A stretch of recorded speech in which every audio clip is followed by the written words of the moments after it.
Right where you are, don't go away, because we've got a game here from Legion Field in Birmingham that we think will rival yours for excitement. It all began in 1901. Alabama and Tennessee slugged their way to a 6-all tie. It's famous. It's the third Saturday in October. It happens the third Saturday of every October for those who cheer the Big Orange of Tennessee and those who belong to the Crimson Tide of Alabama. It's not only a time to look forward, but a time to reflect. A time to remember men who made this series great. Alabama's Wallace Wade and Tennessee's Robert Neyland. A time to remember the importance of winning, demonstrated best by an Alabama player named Paul Bryant, who in 1935 played the game with a broken leg. A time to remember All-Americans like the Vols' Johnny Majors, who rolled back the Tide with a 43-yard touchdown run in 1956. A time to remember emotional moments like in '61, when Leroy Jordan led an Alabama team that gave Bear Bryant his first coaching win against Tennessee. Or in '82, when Tennessee snapped their 11-year losing streak to the Tide. Lewis looking, being pressured, pass down into the end zone. It is intercepted, Tennessee. Last year saw the dawning of a new hero, Alabama's Bobby Humphrey. Sweep on the right side, gets the block, 25, 20, 15, 10, 5, touchdown Alabama. Now comes a new Crimson Tide coach, unfamiliar to past Alabama and Tennessee confrontations. The Volunteers coach is a survivor of past Orange and Crimson clashes. This year, Tennessee looks to a gifted freshman, Reggie Cobb. And the Alabama hopes ride high on junior Bobby Humphrey. Another third Saturday in October, history awaits the writing of a new chapter.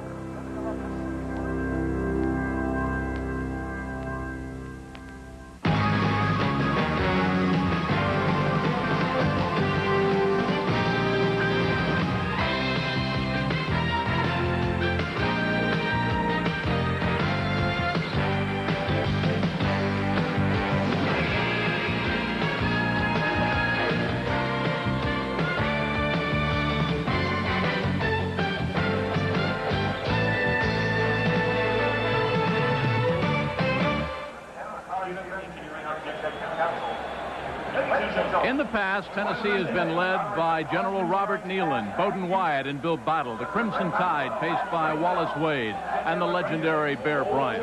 Legendary coaches and historic young men hooking up on this third Saturday in October. The reason? Alabama and Tennessee. The Crimson Tide, live from Birmingham, Alabama, and famous Legion Field, hosting number 8, Tennessee. Hi again, everybody. I'm Jim Kelly. Kevin Kiley is alongside, and as you know, Paul Bear Bryant used to invite past players like Joe Namath, like Leroy Jordan, to come to Alabama and to talk to the Crimson Tide just before the Tennessee game, impressing on the young staff not to lose to the Volunteers. The emotions run high this third Saturday in October. Jim, these two teams have been going at it for most of the 20th century. This will be the 70th meeting between Tennessee and Alabama. And last year, the Crimson Tide just rolled over Tennessee, beating them big. And then last week, though, Alabama, a loss to Memphis State, an embarrassing loss. Incentive will not be a problem here. There was some question about whether Alabama was ready last week. They will be ready this week. Tennessee is ready. As you know, they come in ranked number 8. Their record is 4 wins, no losses, and 1 tie. That a 2020 deadlock against Auburn. And for the Volunteers, they've got a great passer. And as you know, just about everybody except the equipment manager can catch that football. They can all go out there and get it. Jeff Francis has been a key to this team, well, for the last 2 years. He's a great passer. He passes for a high percentage, but he hasn't had the running game. He's got it now. Freshman Reggie Cobb leads the nation in scoring. A great inside runner. He gives the Tennessee attack tremendous balance. Great speed for Tennessee, and Alabama will have to handle that, Jim. All right, Bill Curry. Things are tough enough being the head coach at Alabama, being the first-year head coach at Alabama. But then, when you lose out to an opponent you were supposed to beat, as the Crimson Tide did last week to Memphis State, well, the pressure starts to build very quickly.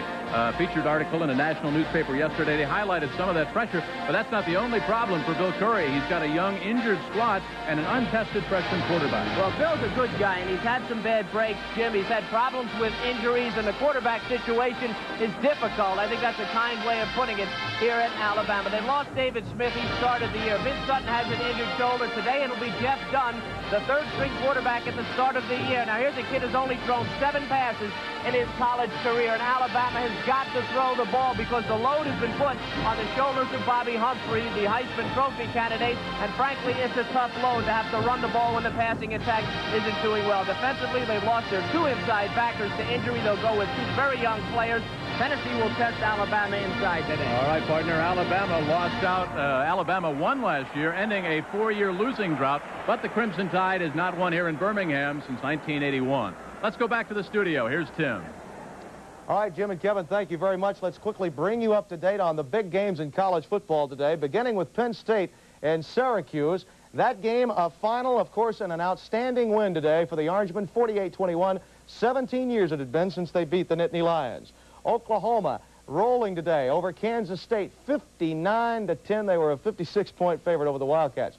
Oklahoma State loses to Nebraska, 35-0 in Stillwater. Steve Taylor became the second quarterback in Nebraska history to rush and pass for more than 1,000 yards in his career.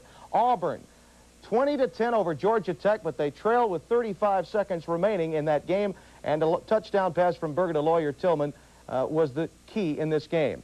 Now let's show you what happened on Bayou Country today as the LSU Tigers were taking on that different breed of cat, another full house, and it was before noon there. Harvey Williams breaks off tackle for a 12-yard touchdown run, a little whirling dervish into the end zone. That made it 7-0. LSU led 7-3 in the second quarter. Super sophomore quarterback Tom Hodson will hit a wide-open Rogie McGee with a 4-yard score. LSU goes up 14-3. Jerry Claiborne knew his team was in a bit of trouble, even though there was sun over Tiger Stadium. Kentucky kicked 2 field goals, but Harvey Williams added another run, and then Eddie Fuller breaks free, showing some depth for Mike Archer's team. LSU goes up by a score of 28-9. They go on to win it by a final score of 35-9 this afternoon. They are unbeaten, once tied, and still in the catbird seat in the Southeastern Conference. Duke and Clemson, it's been a long, long time for the Blue Devils. It'll be even longer. Clemson had to work, though, at Death Valley to get the 17-10 win. Tracy Jackson, a big game. Tracy Johnson. Now, Florida State and Louisville will be updating you on this game throughout the night. Howard Schnellenberger taking his Cardinals in to take on Florida State. Our game, of course, Tennessee, Alabama, and a big, big game for the Tide as well as Tennessee if they hope to have any chances in the SEC. Oregon and UCLA. Well, so much for the Ducks. They're not waiting anymore. UCLA 41-10 today, and apparently Pasadena is a happy place tonight for UCLA. Notre Dame and the Air Force. Now, Fisher DeBerry's club over the past few years has had some great games against Notre Dame. They had won 4 straight before losing last year. Well, they ran into some trouble today, and the trouble was named Tim Brown. Here he is with his 3rd punt return for a touchdown. You saw the other 2, remember? Jim and Kevin were on hand when he had them against Michigan State. And Notre Dame rolls to a 35-14 victory over the Air Force. Elsewhere, Florida, Emmitt Smith has rushed for 1,000 yards in just 7 games, 34-3, and we'll hear from him at halftime of our primetime game. Texas beating Arkansas. What a way to end it. And David McWilliams gets a key victory against the long-standing Southwest Conference rival. Ohio State, 20-17. Unfortunately for Purdue, they lost their starting quarterback in the final moments and had to go with a sophomore who has not seen much action, Matt Friends, with a 50-yard field goal to win it for the Buckeyes with 3 minutes left. Michigan State beats Northwestern, drubbing them by a score of 38-0. Lorenzo White, 33 carries, 187 yards in the game. So, that's the story in college football today, and you have to believe that the major stories of this afternoon are Syracuse. Suddenly in the national championship picture, they do have Pitt remaining on their schedule. We will have Dick McPherson, the head coach of the Orangemen, with us at halftime. And let's not forget there are many other scores to bring you up to date on. We'll do that now, and we'll return to update you before we send you out to a packed house at Birmingham, where Tennessee and Alabama are waiting.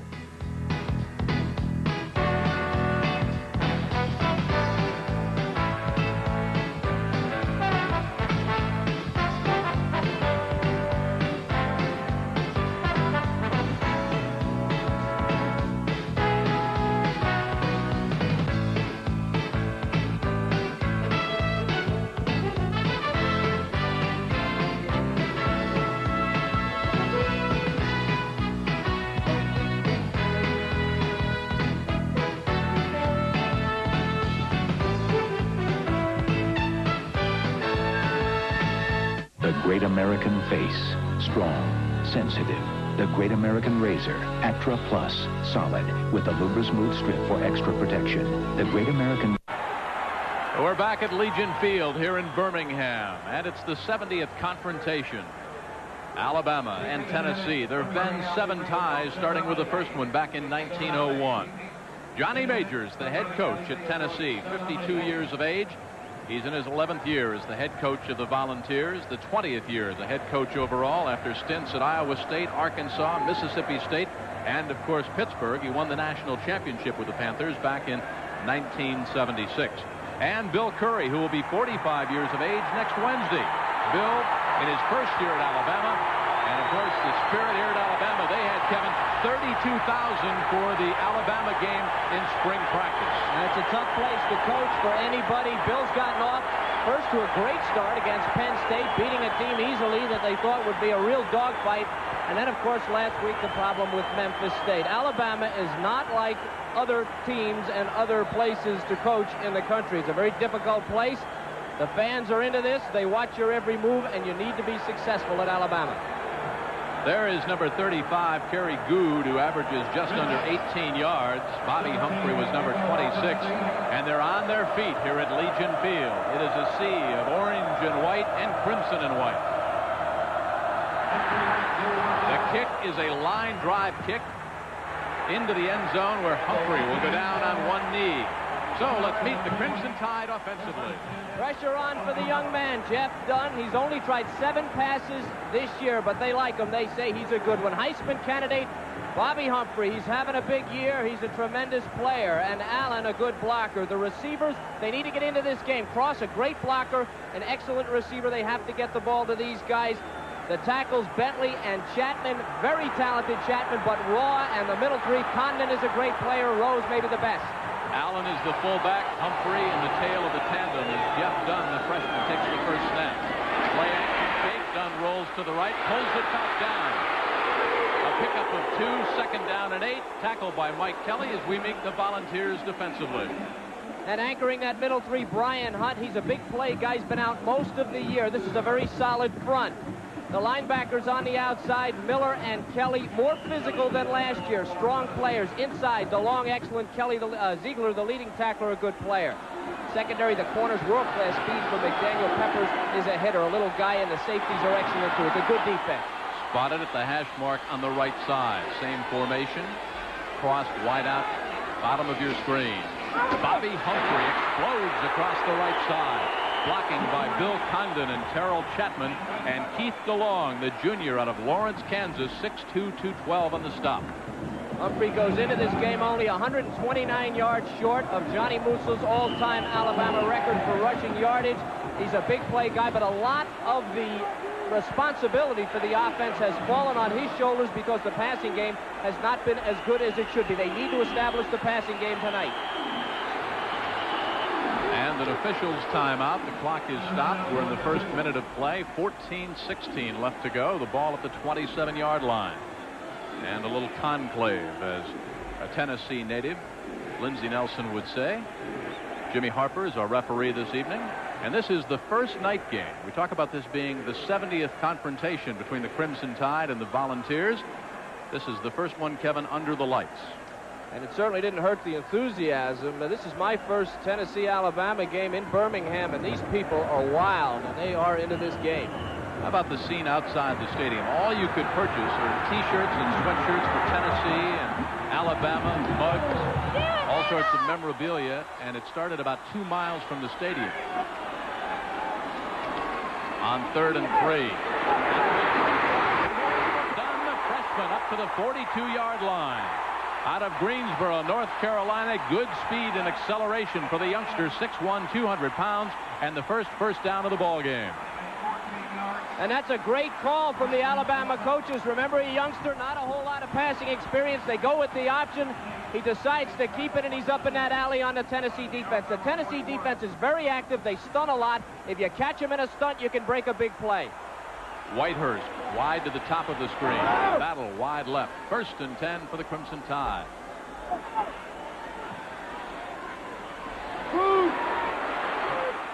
Caught by Howard Cross, the junior out of New Hope, Alabama, the tight end. He is 6'6" and 232. And you never let a tight end off to the inside. That's a classic rule in football. Don't let this guy off to the inside like that. You got to jam him. Miller does it. It's an easy pass for the quarterback, and Bentley needs a couple of easy passes to get his confidence going. Another good call by Alabama and great execution by the young quarterback. Bill Curry was talking about his hands, oversized hands. He can look the ball in, but he just kind of one-hands it. Got Stickum. 2nd and 4. Doug Allen, not much doing up near the 49. Marion Hobby, the sophomore out of Irondale, Alabama, on the stop. Marion Hobby, of course, had that excellent Liberty Bowl game last year for Johnny Majors. Talk about the Tennessee defense, the difference between the defense this year and last. Last year they had a rough time. They got manhandled by Alabama. Tide scored 58 points. They're a little more physical this year, the Volunteer defense.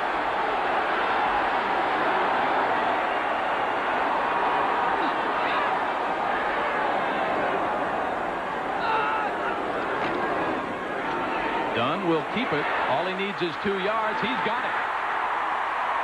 Deepest penetration inside the 45. Kelly Days, the free safety, the freshman from Dayton, made the stop. And Kevin, you've got a problem when the free safety is making a stop on the quarterback. Well, on the option, Jim, sometimes you have to because you've got responsibilities. Great block, seal block at the corner, and then whoever had the pitch man outside turned his back. Look at the right side of your screen. He's just getting blocked into the picture. Man with the pitch guy turned his back, and Bentley was able to tuck it up and go for some yardage. Good play by the young quarterback again. 3 carries, 23 yards now for Jeff Dunn. 1st and 10 for Alabama. Dunn's first pass. Got his man at the 30. Another first down. That's Clay Whitehurst, the senior out of Nashville, Tennessee. The defender fell down.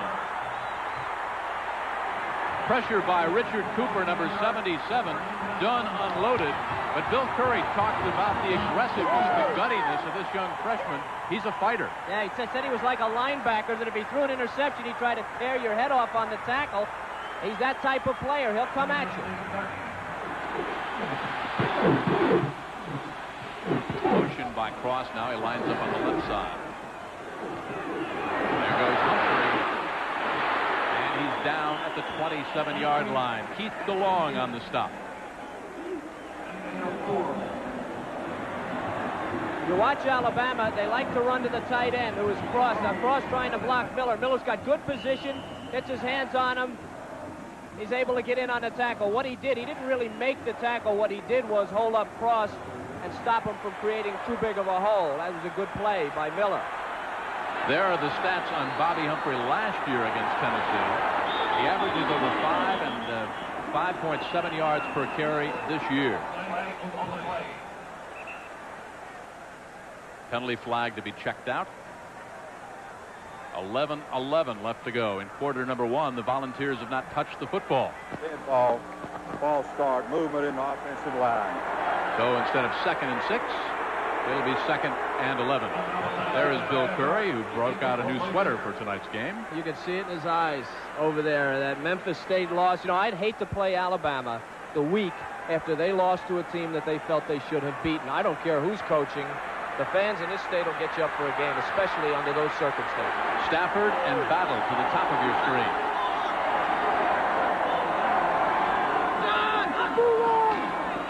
Dunn, second pass.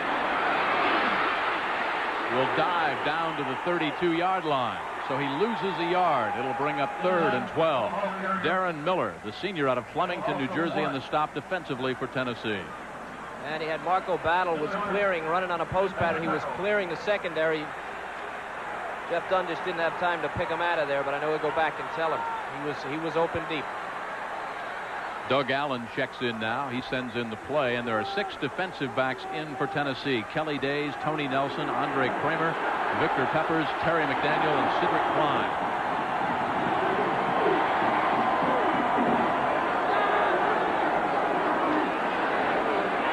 Dunn needs 12. Incomplete or caught at the 15-yard line. They're saying Marco Battle pulled it in. An incredible catch for the sophomore out of Phoenix City, Alabama. Redshirted last year. He was a quarterback in high school. Well, he showed quarterback hands right there, Kevin, an 18-yard pickup. Well, one quarterback to another. This ball probably shouldn't have been thrown. Look at the defense. Right in between them, Battle making a sliding grab, but the defense was just about there. The ball at the 14-yard line of Tennessee. Epps and Cross as now the Crimson goes with a double tight end. And the Volunteers are a little bit rattled. They've asked for a timeout. 9:39 left to go. The Volunteers haven't touched the football. It's a 0-0 game in the 70th confrontation between Alabama and Tennessee. We've got a great act going. Robert and Rufus. I play the Casio SK1 and Rufus sings. Problem is, he only sings when he wants to. But with this Casio, I can record a sample of him whenever he's in the mood. Come on, Ruf. Got it. Now, whenever I want Rufus to hit it, I just hit this button. Oh, the Casio SK1 sampling keyboard, because the show must go on. You know, Rufus, this act could...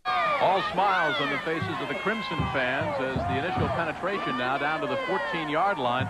Good drive, and how about getting the confidence of the freshman, Jeff Dunn? Absolutely, Jim. You know what I think? I think Tennessee called a timeout because they were amazed. I think they didn't expect Alabama to come out and pass as much as they did, roll out and do all these things. They thought they were going to keep it simple, and they haven't. Cross and Epps, again, the double tights, 85 and 91 respectively for Alabama. Tennessee shows blitz, and there goes Doug Allen. Inside the 5. Kelly Days, the free safety again, the freshman out of Dayton on the stop, helped out by number 8, Vicar Peppers. If you scout Alabama, you know that Doug Allen has only run the ball 12 times all year. This is his second carry in this game. He does a nice job. Sometimes the fullback can get lost in there on that quick handoff, and that's what happened to Tennessee there. They lost him. He was able to get outside. Fullback in the eye should never get outside like that.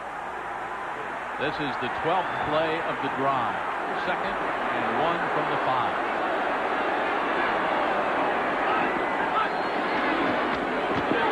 First down, going for the touchdown. Stacked up at the 2-yard line. Marion Hobby on his 4th solo tackle, Bobby Humphrey. All the way down to the 2. It's 1st and goal.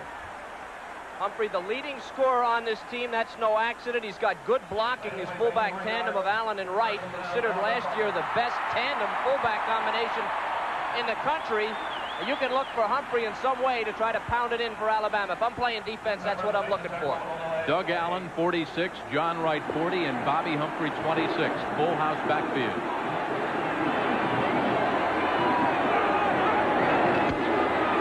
Dunn dives close to the goal line. Blocking over on that right side, the center, Roger Schultz, another freshman. Bill Condon, the senior right guard. Terrell Chapman, the freshman right tackle. Well, they give it to Dunn. He was the North Carolina Player of the Year as a senior. 19 touchdowns, 2,500 yards he passed for his senior year, but he looks to be a pretty good runner, too. That graphic may soon disappear. Knocking on the door from the 6-inch line. The Crimson Tide again. Stacked backfield. Dunn. Takes the snap. Touchdown, Alabama. John Wright out of Pritchard, Alabama, goes over the top. Blocking on that left side by Jeff Bentley, 68, and Larry Rose, the junior, number 74.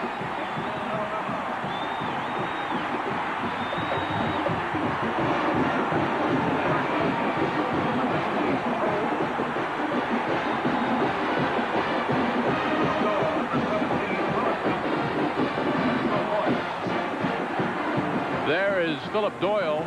He's a freshman out of Birmingham. Great recruiting by Alabama that gets some outstanding freshmen. Larry Abney will spot it down. 7-0 Alabama. Bo Wright, the better of the runners at the fullback position. The most impressive thing about this drive is how little they asked of Bobby Humphrey. The quarterback Dunn, and then the touchdown by Wright, and a great drive by Alabama. 8:11 left to go. The Volunteers will get the football back for the first time, and already they're down by a touchdown.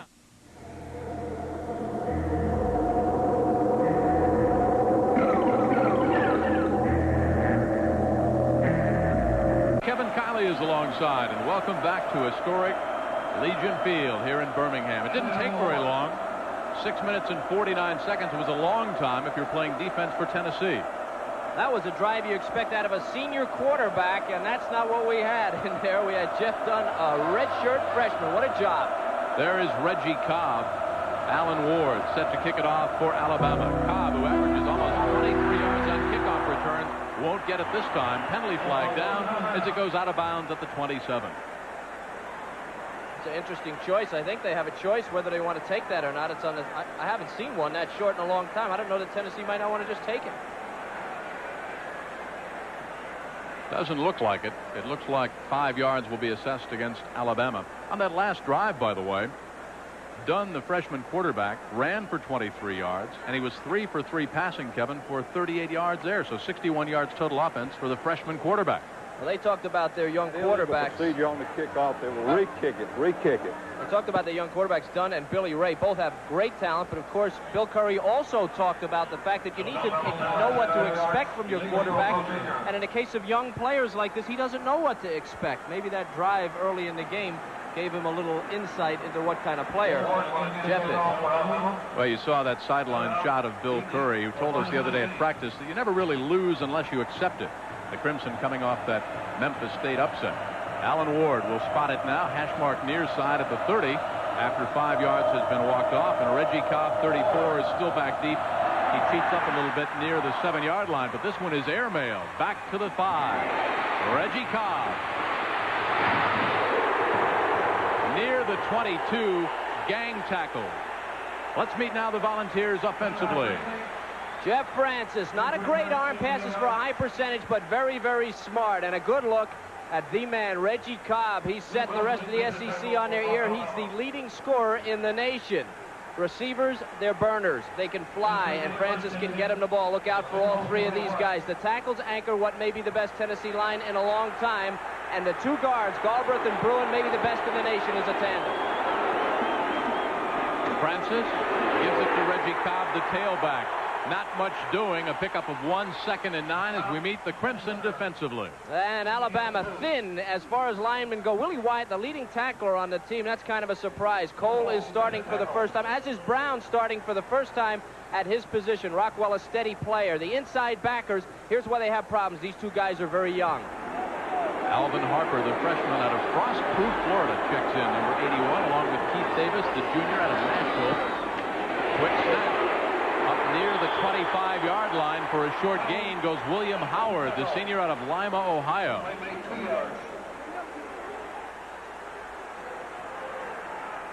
On the stop, Lee Rockwell, freshman out of Daphne, Alabama. As Johnny Majors, I would definitely watch Reggie Cobb in this game. This is a place playing in his first Alabama-Tennessee game, and he could get intimidated. First pass for Francis. Deep drop, can run, but he needs 6. Will dive up near the 30 and not get the necessary yardage. Tommy Cole, the junior out of Jasper, Alabama, made the hit. He missed the spring game with a bad knee. So the Crimson Tide defensively is held. It's a punting situation for Tennessee. The Volunteers came in unbeaten, 4 wins and 1 tie. 6:37 left to go, first quarter. Garmin and what he's done punting so far this year, and back deep, a very offensive-oriented player, Gene Jelks. He can fly. Jelks was a tailback, so it's no stranger for him. Even if he's got the ball in his hand, most defensive backs are not used to carrying the ball as much as Jelks has. He was a great tailback. Of course, Bobby Humphrey took his job. An interesting story about Jelks, and they asked him to play defense, Jim, and of course, he said he'd been getting hit so long that he felt like, well, I think I'll go out there and hit somebody, and I don't play second team behind anybody, so he willfully, gladly went over to defense, and he's been a starting cornerback ever since. And he graded out, Kevin, as the best athlete on the squad, number 22. He averaged over 6.2 yards per carry as a running back. He rushed for 1,094 yards, 9 touchdowns in 2 years, and now he finds himself playing a cornerback. I had him in a kickoff classic 2 years ago, and he played a great game, and of course, he was a leader in the Alabama offense. Now he's a leader in the defense, and they really need him at cornerback, and he's come through. Having some problems with the 30-second clock. The second time we've had an official timeout. 6:37 left to go in quarter number 1. Bob Garmin averages over 41 yards a punt for his career. There is Bob, number 41, the senior from Birmingham. Didn't have to go far to recruit him. Jelks is back deep. What happens to a team, Kevin, as far as momentum now when you have these kinds of delays? Yeah, this is really tough, Jim. That's a good point. It is very difficult to come back from something like this. I would think it would hurt Alabama a little more than it would hurt Tennessee. Alabama with the momentum. Tennessee gives them a chance to get their head together. Garman off the side of his foot. Jelks fields on a dead run going east-west and now breaks it big. One man to beat. Touchdown.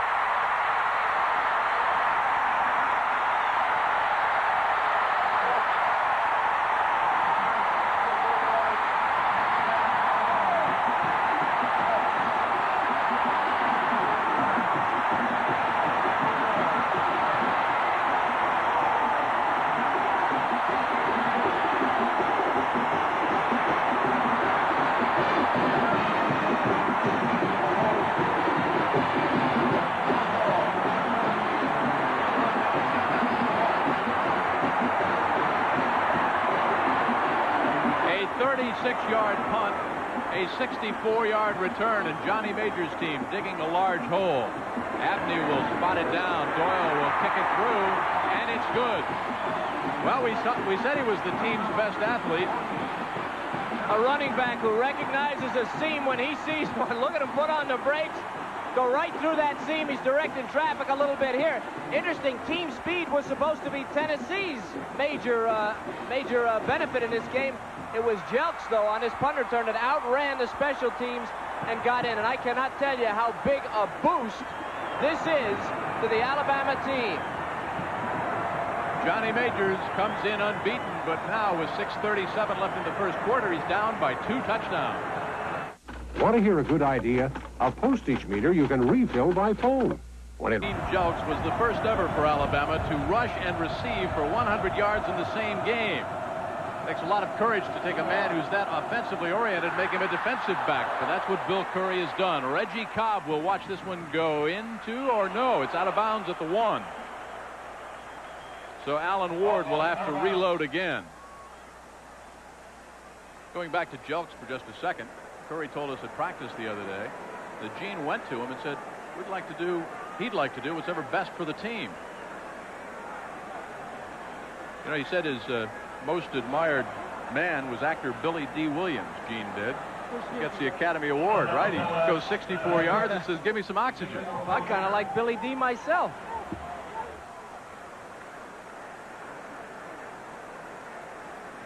The last time, by the way, that an opponent ran a punt back for a touchdown against Tennessee was Trey Gaines of Auburn back on September 24th in '83, an 81-yard punt return. We just don't have a doubleheader for you on ESPN. We've got a tripleheader, and coming up right after our game. This will be an exciting game because they love to put it in the air. Fresno State, the Bulldogs, playing host to the Spartans. Stay with us. That game coming up right after our battle between the Crimson Tide and the Volunteers. A line drive kick. Cobb fields at the 9. Looks for some help. Bangs into a couple of his own jerseys and cracks it across the 30. Steve Wilson on the stop for Alabama. A 21-yard return. So with 6:35 left to go, Alabama leads, Kevin, 14-0. Francis will be very poised. Johnny Majors has been down by 2 touchdowns, so there's no panic. Well, when I said earlier about the guy that I'd watch closely in this game is Cobb, the running back. I mean, this is Alabama. I mean, this is a big game, and Cobb has never played in this game before, and he's got to be feeling it just a little bit. Cobb gets a rest. Davis is in. Francis goes airborne, wants it all on the fly. Looking downfield, drops at the 18-yard line. Terrence Cleveland looks for the penalty flag. There is no call. Cleveland, the sophomore from Sweetwater, Tennessee, was streaking down inside the 20. John Magnum back there in the coverage. You're looking at the strength of the Tennessee offense and the strength of Francis's arm. He just lays it out for the speed burner Cleveland, who should have had this. This ball's right in his hands. And that's the result. And here's Francis. Can't throw the ball much better than that. 2nd and 10 from the 30 of Tennessee. Davis, and not much doing. Maybe a pickup of 1. That swarming Alabama defense. That defense is where they were hurting. There's Wyatt. He's the leading tackler. Remember, those 2 inside linebackers are not regulars. The 2 guys that started, Borum, Bramer, and Stewart, are young kids. One's a freshman, another a redshirt freshman, and so far they're doing a good job. The Volunteers did not have much luck rushing against Alabama last year.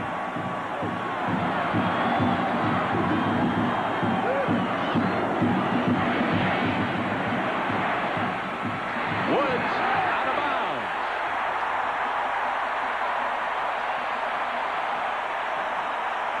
Now, Kevin, that's more the fault of the receiver. He's got to know whether he's in or out of bounds, and he had room to make that catch, but he just wasn't cognizant of where he was. You're absolutely right, Jim. That's exactly what happened. He turned around with his back to the defense, looking at the quarterback, and never realized where his feet were on the field. He could have had it in bounds. Bob Garman, what he's done tonight, the last time that man touched the football, he was off to the races. 64 yards and a touchdown. A high spiraling kick. It jumps up to the 20. Fair catch is called for, so the Crimson Tide will take over 1st and 10 from their own 20. Two-step punt. They've gotten away from the 1.5. Time is the most important thing. Get it off quick. Play action fake. Dunn wants to go up top. Intercepted by Tennessee at the 37-yard line. Terry McDaniel, the senior out of Saginaw, Michigan. Pierre Goud was the intended receiver. The ball slightly underthrown by the freshman Jeff Dunn. Easy to underthrow the ball against McDaniel. Now, this is the strength of the Tennessee defense. This guy's a world-class sprinter, and you just about are going to underthrow everything you throw at him. He's got great speed. He's all over the receiver a little bit, but the ball's in the air, and they're both playing it. A great play by McDaniel. He's the best defensive back they have. A little ambitious asking Dunn to throw against him. Big defensive play right there for Tennessee from the momentum standpoint. Absolutely, You're right. From the 38, 1st and 10, Francis back in. Slashing off the left side behind Kevin Simons goes Reggie Cobb. Derek Thomas on the tackle, number 55, the junior out of Miami, Florida. I don't want anybody to think that I'm saying Reggie Cobb is tight. That's not what I mean, but what I'm saying is if you were in this atmosphere with us, you would realize that a freshman could get tight, and a tailback has got to be fluid. He tightens up, he won't be fluid, he won't make the cuts as quick, and it could affect his performance, so he needs to be loose. You can see Jeff Francis, the junior out of Mount Prospect, Illinois, with an audible. Goes to the tailback. Up near the 45. Again goes Reggie Cobb in the grasp of Robert Stewart. Talking about Cobb, Kevin, the coaches said they knew how good he was. They didn't know how fast he was. Yeah, and he's the guy that just surprised everybody, I think, but he won't surprise anybody from here on in when he leads the nation in rushing. In scoring, he gets a lot of attention quickly. They need to establish the run. Too much penetration by Alabama early in the game for Tennessee to run the ball, and again they had penetration, but Cobb was able to get around it and make a gain. Tennessee 0 for 2 on 3rd down conversions. Howard, Wilson, and Cobb now line up in the backfield. That's a 1st down for the Volunteers at midfield. William Howard, the senior out of Lima, Ohio, behind the big center, Todd Kirk, and the left guard, Harry Galbraith, in the grasp of Robert Stewart. They call Howard number 35. They call him Mr. Clutch. He scores a lot of touchdowns. He holds on to the ball, and he gets you those tough yards, and he did on that play.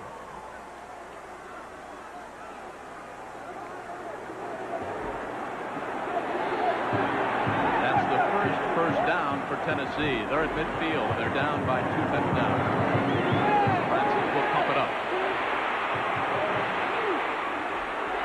Toughest thing to do, running to your left for a right-handed quarterback. He misfires to a wide-open John Rowland. Well, UNLV falls by 2 touchdowns to Long Beach State. Pacific falls by 4. They're behind Utah State. Idaho by 10.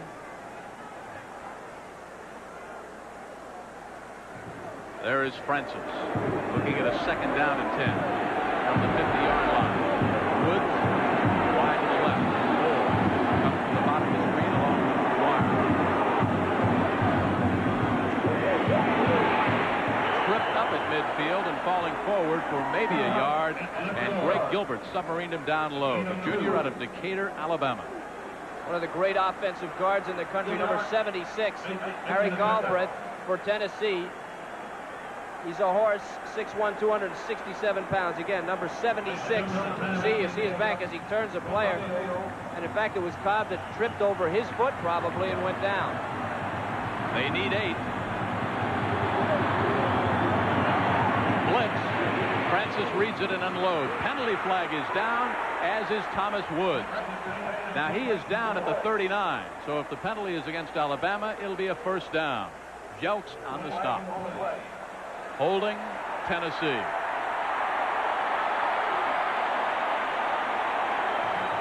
That's a very gutty call by the Alabama defense, coming with a blitz against a very experienced passing team and forced them into a holding. Too many guys to block. 10-yard penalty. There's just too many people they had to hold. It cost them a first down.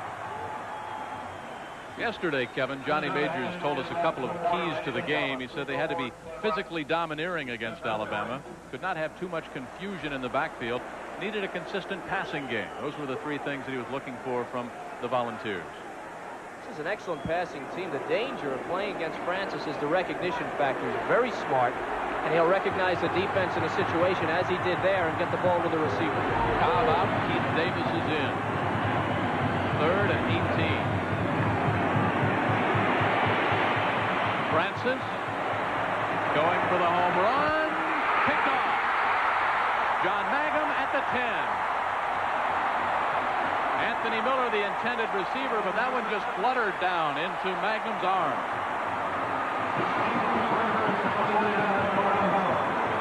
Mangum's dad played for Southern Miss. He's probably the best cover guy in the defensive secondary for Alabama, and he's all over that. Now, this thing is a floater. It's a balloon. He just threw it up there. He needed to throw it further.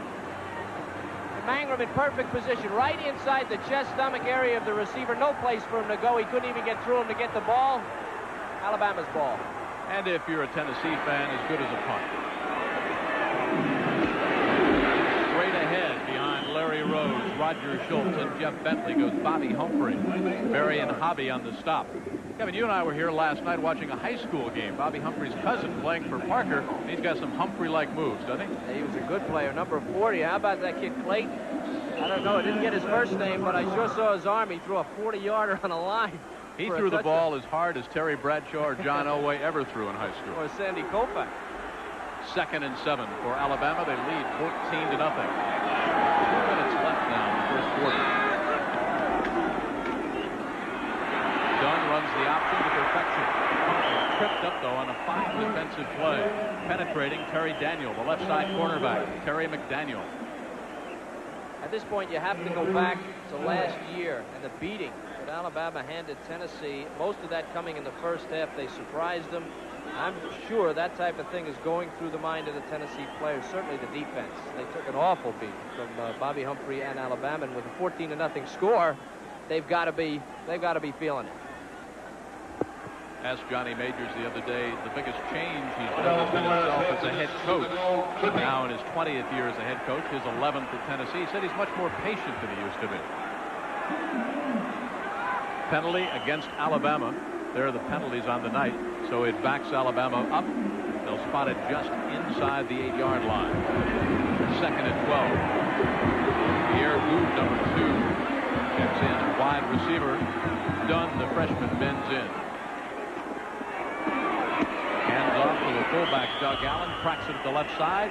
Short yardage situation. Let's go back to Tim for more scores. All right, Jim Kelly, thank you. Over in Tallahassee, a 7-touchdown favorite Florida State Seminole team in some trouble. Ronnie Bell attempting the field goal. They muffed the snap. Then the pass to George Williams. Touchdown, right? Wrong. He dropped the ball. But Louisville staying close in the second quarter. It's 6-3 Florida State. Back to Jim. Tim, you're right. It said they were a 47 or a 48-point underdog. You don't think Howard Schnellenberger used that for a little inspiration just before they came out of the tunnel? 3rd and 10. Dunn from the 2. Wants it all. Looks downfield. Gould got it. He's gone.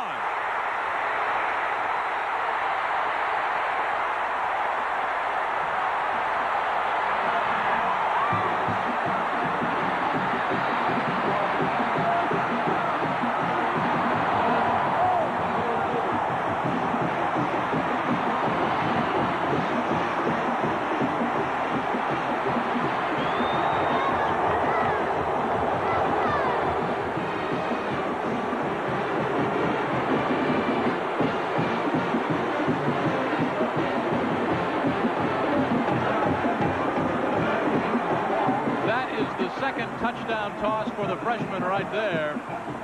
On the year, it's a 90-yarder. Philip Doyle will try to make it a 21-0 Crimson advantage. He does. Watch the freshman, and then watch number 2, Pierre Goud. We said he had to get the ball to the wide receivers. Goud in high school held the national record in a 110-meter high hurdles, 13.73 seconds, and I'll tell you, he's not much slower than that on this one. He just outran the coverage. And how about Jeff Dunn getting the ball to those wide receivers early? You think the freshman is happy? He's going down for the congratulations. Pierre Goud, this Alabama record, the old record set in 1954, Albert Elmore to Bobby Luna. That covered 58 yards, so the old mark just fell by 32. Ward hangs it high, hangs it deep. Cobb will bring it out. Up across the 30, check at the 22-yard line. Well, Tennessee came in, and they were a 2-point favorite, so an upset in the making here. You want an upset? How about what happened to Joe Paterno's club in the Carrier Dome? Arkansas lost on the last play of the game. You saw that game with Mike Patrick and Lee Corso here on ESPN. Rutgers beating Cowboy Jack Bicknell and Boston College's Eagles. There's another upset. Wake Forest was favored by a field goal. And here, Tennessee fans are upset. They're behind by 3 touchdowns. Francis will put it up. Wide open. Woods, first down for the Volunteers. A 17-yard pickup. Well, so far this game has gone completely in reverse what we expected out of Tennessee at the end of the first quarter. Here we've gotten out of Alabama 21-0. That's the end of the first quarter. Alabama leads 3 touchdowns to nothing. It's been all Crimson Tide. A 64-yard punt return and 95 outside the stadium just before the game, right? Yeah, I got a case. From the 39-yard line, first snap, second stanza, 1st and 10 for the Volunteers. Howard and Cobb are your running backs. It's Cobb coming at you. That's a tough yard. Storyline, Legion Field in Birmingham, Alabama. Jeff Dunn, the freshman, 4 for 5. One of those 90 yards and a touchdown. Alabama, big total yards. Jelks opened things up with that 63-yard punt return. This reminds me of last week's game, Pittsburgh and Notre Dame. Pittsburgh played a perfect half. Tennessee, in the process of it, certainly a perfect first quarter. Big hole right side as Bruin and Stewart do their jobs. William Howard trucks on through. William Howard's a tough load, certainly for an experienced linebacker. How about a young pair? Here are those 2 youngsters getting blocked, both of them, and getting carried backwards. Now, Alabama, up the middle, was thought to be vulnerable before this game started, and that's where Tennessee has got to start their comeback. The center of the defense, cave in the rest of it. First down for Tennessee at the 44 of Alabama.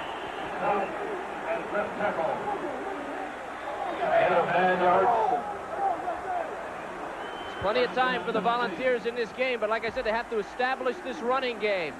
Pitching back to their big man, Cobb. That's a nice run. Best run yet by the young freshman. He needs to get his legs under him. The coaches say he is big, he is fast, he is shifty, and he's the most natural runner at Tennessee since Johnny Jones. Francis. Incomplete, looking for a diving John Rollins.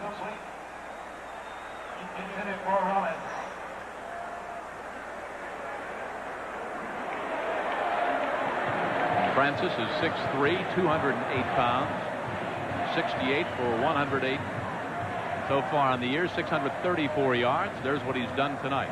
A very accurate passer normally. That's not good for him. He passed for 64% last year. Cleveland and Harper wide to the right. Francis flares it out. He's got Cobb.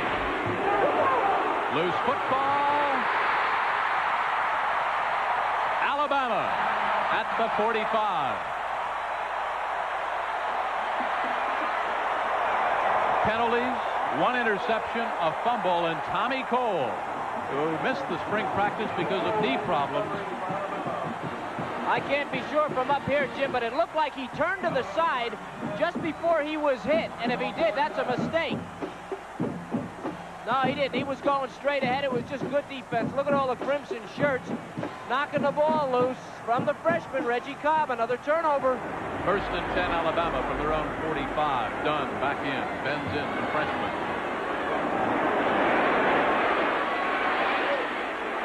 Batted down. They had the screen set up, and Marion Hobby deflected it.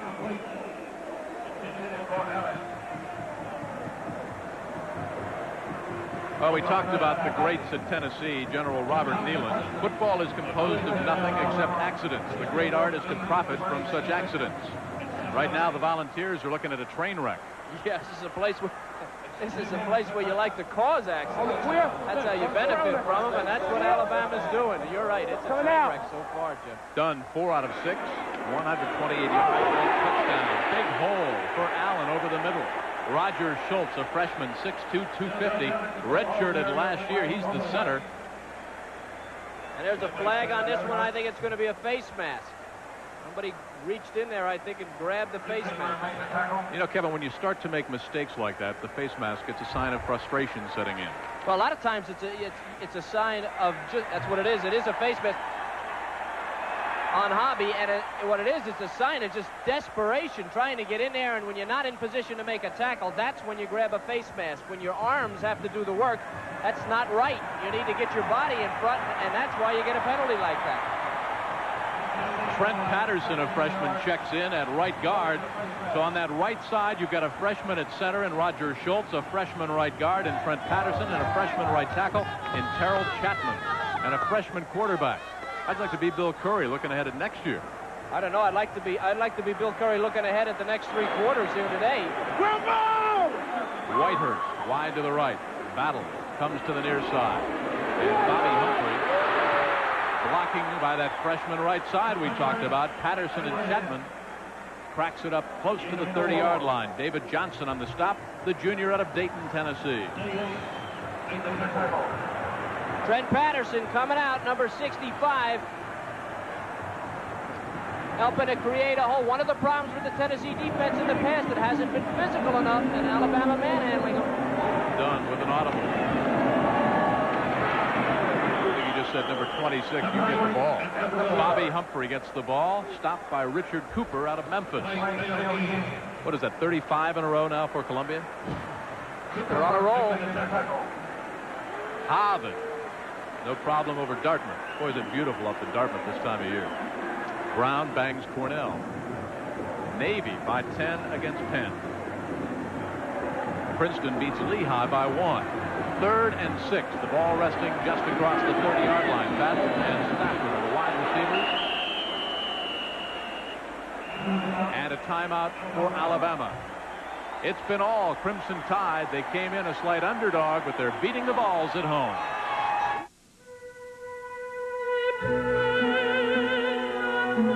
The 1946 CFA football is brought to you by Volvo, a car you can believe in, and by Howard Johnson, hotels and lodges.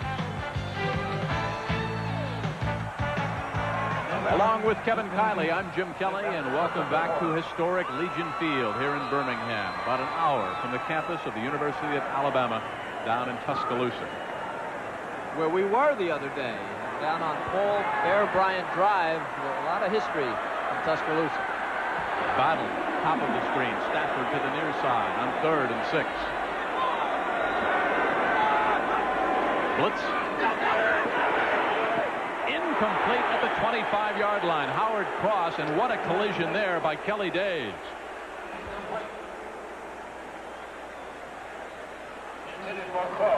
Well, this is just great defense by Tennessee. They come and then they cover on the young guy. Now, they're all over him. Here's the last half of that play. Steve DeLong, great play by him. Man coverage on the blitz, and that was a big down for Tennessee. They could not have afforded another touchdown. Now they've got to stop the field goal somehow.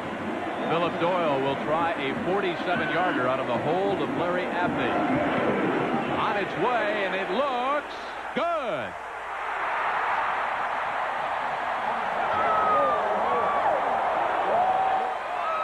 The Crimson Tide have done no wrong. They lead the Volunteers 24-zip. In an effort to attract women, car makers have tried a lot of gimmicks. Gentlemen, I give you the pink car. Everything from fashion shows Ladies, this year the Mini is back. to retraining salesmen. Let's begin. Hiya, little lady. Hi again. Hello, ma'am. That's better. At Volvo, we attract women to our showrooms the same way we attract men, with the car that's inside. Manage. To handle or direct with skill. Rockwell International Management stimulates the work of its 120,000 employees, 1 in 6 a scientist or engineer. Their elegant solutions to customer needs make Rockwell a world leader. Rockwell International. Managing high technology for global markets. It's a must-win for Nelson Piquet. He could become the world driving champion with a win at the Mexican Grand Prix. Sunday afternoon at 3:20 Eastern, live on ESPN. At Tallahassee, Louisville in punt formation, but Alfonso Williams will block the punt, and that will lead to this touchdown pass.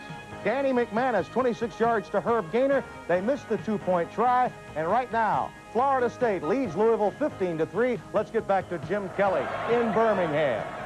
Well, Timmy, with that score, you can bet Howard Schnellenberger's puffing away on that pipe over on the sideline.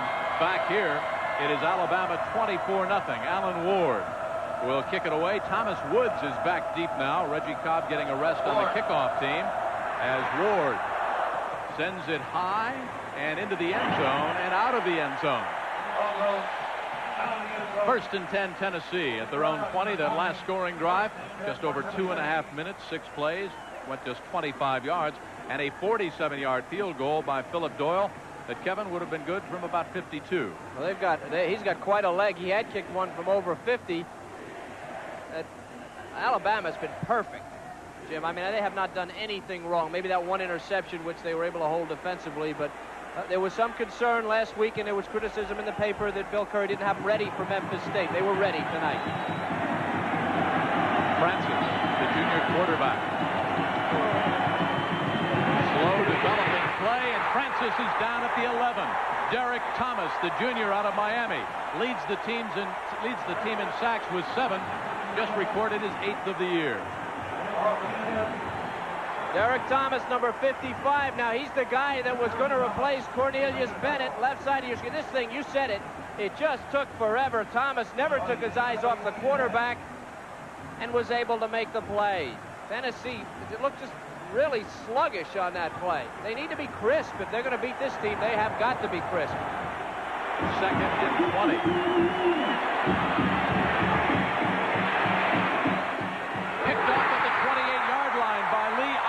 The sophomore out of Anderson, South Carolina. The second interception. And it's a sea of red going crazy at Legion Field in Birmingham. Short zone for Osmond, number 42. Nothing in front of him. He just keeps drifting back. Francis, not a good pass. Tried to float it into something that wasn't there.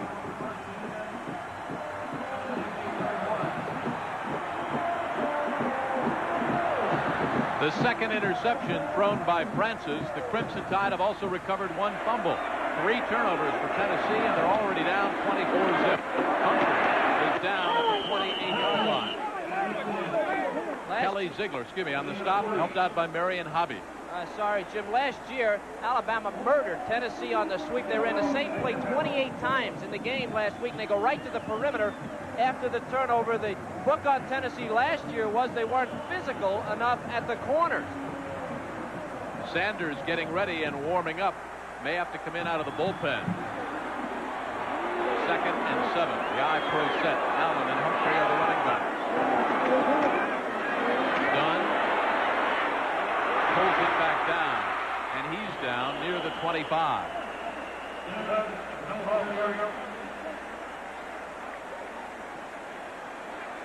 Number 88, Marcus Battle, a wide receiver, running clear, screaming for Dunn to find him, but the young guy had pulled it down and heading upfield. Dunn having a career game.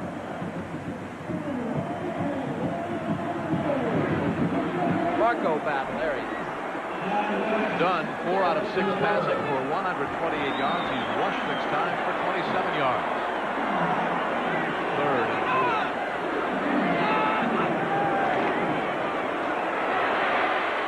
Kerry Good, his brother Pierre Good, with a 60-yard touchdown reception of the night, caught by Kelly Ziegler. Again, they went to the perimeter, trying to beat Tennessee outside. The Volunteers were there, and there's another Good, a Clyde Good, on Proposition 48. They've had a lot of good Goods here at Alabama. Kerry's a good story. That was very good. I'm afraid to say, no, we could do the rest of the night on this. Kerry's a good story. We'll get to him later. A 41-yard field goal try. Philip Doyle, 2 for 3 on the night, out of the hold of Larry Abney, on its way, and it is wide to the right. So Tennessee dodges another bullet after Francis put up his second interception on the night. The time is being kept down on the field. We're in the second quarter. It's been all Alabama. Kevin, a tough way to make up 24 points when you go interception, fumble, interception. Well, mistakes, you know, like the general said many years ago, mistakes, accidents will kill you. Tennessee has an offense that can come back, though. They are very balanced. They need to balance it out, run a little bit, pass a little bit. They get back in it. You can just paraphrase the general. Yeah. First and 10 from the 24. Francis stays in at quarterback. Hole on a trap play over the right side, blocking by Bruin and Stewart. Charles Wilson, the senior from Pritchard, Alabama, in the grasp of Philip Brown. Comes linebacker Greg Gilbert. Now Alabama, a smallish defense in the pass, takes a lot of chances. Gilbert blitzes, and that's exactly what you're supposed to do. Get picked up. Bruin picked them up, pushed them aside. 5 yards for Tennessee.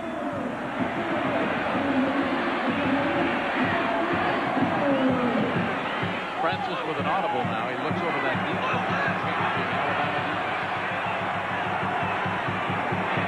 Wants a quick out pattern. Nobody comes out over to help him out, and Francis has to dive to the 28. Philip Brown made the tackle secure.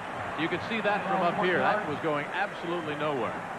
You know what happened there, Jim? Nobody made an adjustment. Now, one receiver, they were all covered. Now, here's a shot. Watch these guys. They're all covered. He wants to throw it right away. See here on the corner? Osmond's got the coverage. Nobody made an adjustment for Francis, and he turned around and gone downfield. They could have floated over the defense's head. They can't guard him that close and not make an adjustment offensively. 3rd and 6. What the Alabama defense does is they wait till the offense lines up, then they spread. That is a first down, and that's Terrence Cleveland. Lee Rockwell on the stop. Just a slant-in pattern. We talked at the very top at 21-yard pickup about the great speed of the Volunteer receivers. Yeah, and they're playing them a little deep here, and they blitz, and what they do is they roll it into the middle. Cleveland, number 4, came in where the linebacker should have been. Here's the shot. Good job, guys, on this shot. Cleveland right in that linebacker hook area, making the catch. Francis finds him. That's the strength of the offense, is their adjustment and the rapport between the receivers and the quarterback. First and 10 from the 49. Francis 3 for 9. 37 yards. Davis in the backfield. And so are the crimson jerseys of Alabama. Darrell Whetstone, the nose guard. They call him Quake. That was about a 7.2 on the Richter scale. Kevin, we're talking about the defense of the Crimson Tide, waiting until the Volunteers' offense breaks up. Let's see if we can watch right there the kind of the spread formation. Now, see, they'll wait and see where the wide receivers go, how the running backs set up. Now, they'll align defensively, so it makes it tough on the quarterback to read the defense. Defense read Davis perfectly. Byron Holdbrooks on the stop. They're getting off their blocks just too quickly, Jim. They're not getting blocked. The offense of Tennessee, their linemen are not holding blocks. And Alabama, which has always been a kind of a fly-to-the-ball type of a defense, very quick, is doing a job tonight. I think that the front, the defensive front for Alabama is doing a job, too. They've really controlled the line of scrimmage. Well, a little confusing, too. They have some people out of position there. Alabama does, and I think they're confusing the Tennessee blocking scheme. 3rd and 16. Alabama might have jumped offside. We'll have to find out if they were drawn off. It looked like 55, Derek Thomas. I want you to watch what Francis does on this play on the replay. The center snaps the ball. Defensive line encroaches to Todd the neutral Kirk. zone, 5 yard A man is in the neutral zone for Alabama, but he hasn't hit anybody. Now watch what happens. Center taught to snap it with him in the neutral zone. Francis goes down on one knee. Bill Curry doesn't like it. That's smart offense. The defender had a chance to get back, but the center snapped it too quickly. Not on the count, but as soon as he hit the neutral zone. So instead of 3rd and 16, it's 3rd and 11.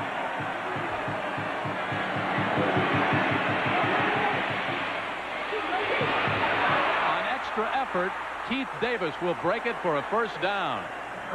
There were 2 Crimson Tide defenders that had him. Finally, Jelks and Holdbrooks made the tackle. They had him stopped, though, Kevin, 5 yards shy of first down yardage. Well, this sometimes happens when you 2 people have a shot defensively. You get in each other's way. You see that? How Osmond got underneath there in his way.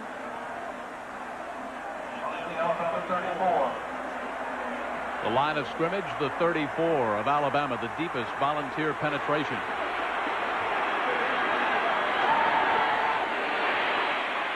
Wide open, out of bounds at the 23, Thomas Woods.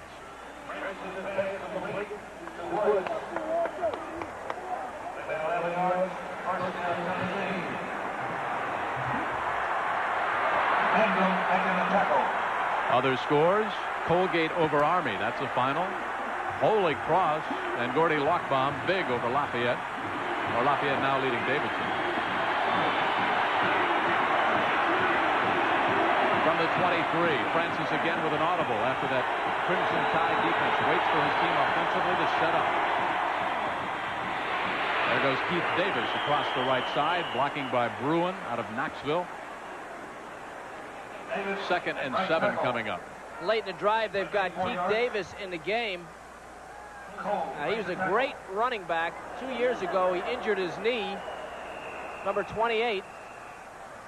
He sat out and did not play well last year. He never did come back from that injury, but he is a great tailback, and they say he's about 90-95% now, and a little more experienced than Cobb here as we get to the late stages of the first half. A guy that maybe they feel has played in this game and can play under pressure a little better.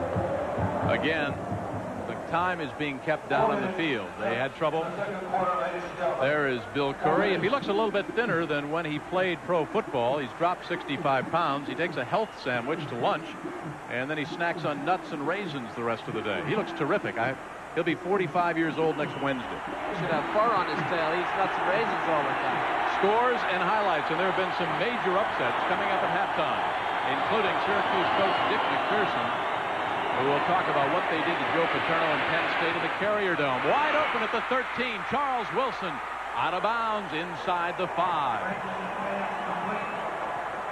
Francis now starting to heat up. Jelks bumped him out of bounds. 14 yards, first down, Tennessee. Unofficially, 4 minutes left in the first half. You see the confidence that Johnny Majors has in that man, Francis. Not only did he not take him out, they go right back to that passing game. The control passing game, he is a very accurate passer. It's almost like a running game, and they're moving up the field. I think Francis saw Sanders warming up on the sideline. He said, uh-oh. First and goal from the 5. An audible again by Francis. Cobb is back in at the tailback. He's got the ball. And he's got it down to the 1-yard line. Lee Rockwell on the stop. The freshman, 6'3", 204, redshirted last year. You know, as you look at Reggie Cobb, we talked about they didn't know how fast he was. The coaches say he's getting better in learning anticipation in certain types of moves. He is just a freshman, so he's just a babe in the woods, and he's coming in here to Alabama. The only way a tailback can learn to play is to play. Has to play in a game. Howard, Wilson, and Cobb in the backfield. Robert Stewart grounded Cobb. In fact, he lost a yard. Penetration is the key. It's been the key the entire first half. He doesn't even get airborne. Now watch Stewart, number 34, up over and gets him on his way up.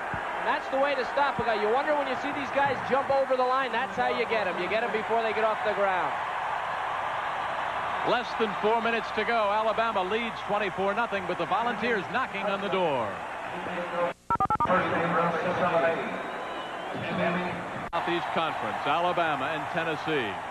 Tennessee's offense before this drive, just 41 yards. On this drive, 68 yards. 3rd and 3. How about a play action? Play action, you got to be careful of the wide side of the field. If they roll, they'll roll to the wide side to their left offensively. Francis now changing the play up, sending Woods further wide to the left.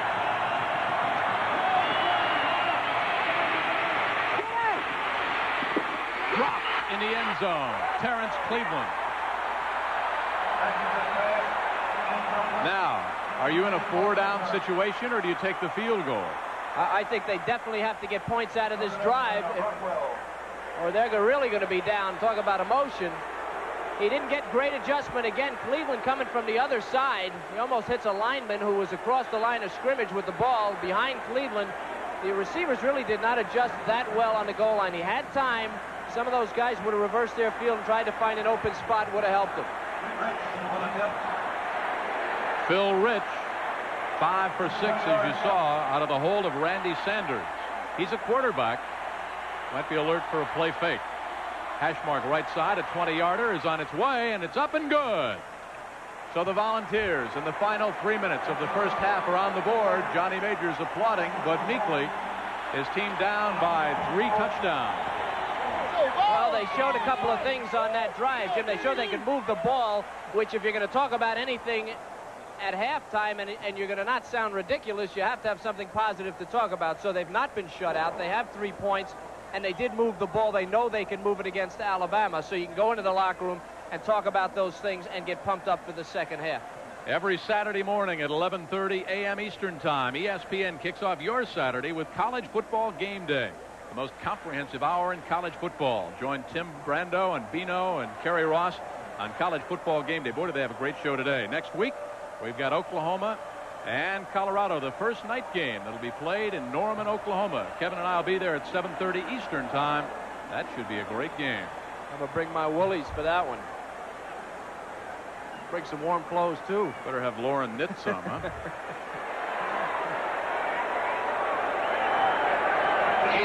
21 points, the deficit, with less than 3 minutes to go before halftime. Again, the time is unofficial. It's being kept down on the field. They'll fight for it at the goal line, and Kerry Good, 35, will bring it out. Look out! Tripped up at the 20. Otherwise, he had big yardage. A 21-yard kickoff return, and the Crimson Tide up 24-3. Bring it out 1st and 10. 21 yards. Kerry Good in 1984 had 297 all-purpose yards against Boston College. Late in the 3rd quarter, he hurt his knee, and it really put a crimp in his career. He's never fully come back from that. Good comes out wide to the right side along with Clay Whitehurst. If you're Alabama, Kevin, you get concerned? I would. They'll keep it on the ground and keep the time running down. Across the 26 goes Doug Allen. And the reason I would is because you do have a freshman quarterback in there, and you've got the best of all worlds now. You're leading Tennessee 24-3 with a short time left at the half. I'd take this one and take it into the locker room with me and get ready for the second half. There's no reason to give Tennessee any more momentum than you need to. You've played a flawless first half. That's Howard Cross lining up on the right side. At the bottom of your screen, Pierre Good.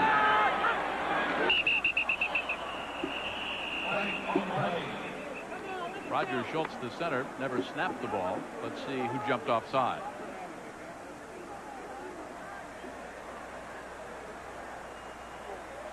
Procedure against the Crimson Tide. So it'll be 2nd and 10. They were averaging 49 yards per game in penalties prior to last week against Memphis State. Against Memphis State, they had 91 yards, double their average in penalties. Concentration a problem? Yes. Big lead, when you have a big lead in a big game, a problem? Concentration? Sometimes, yes.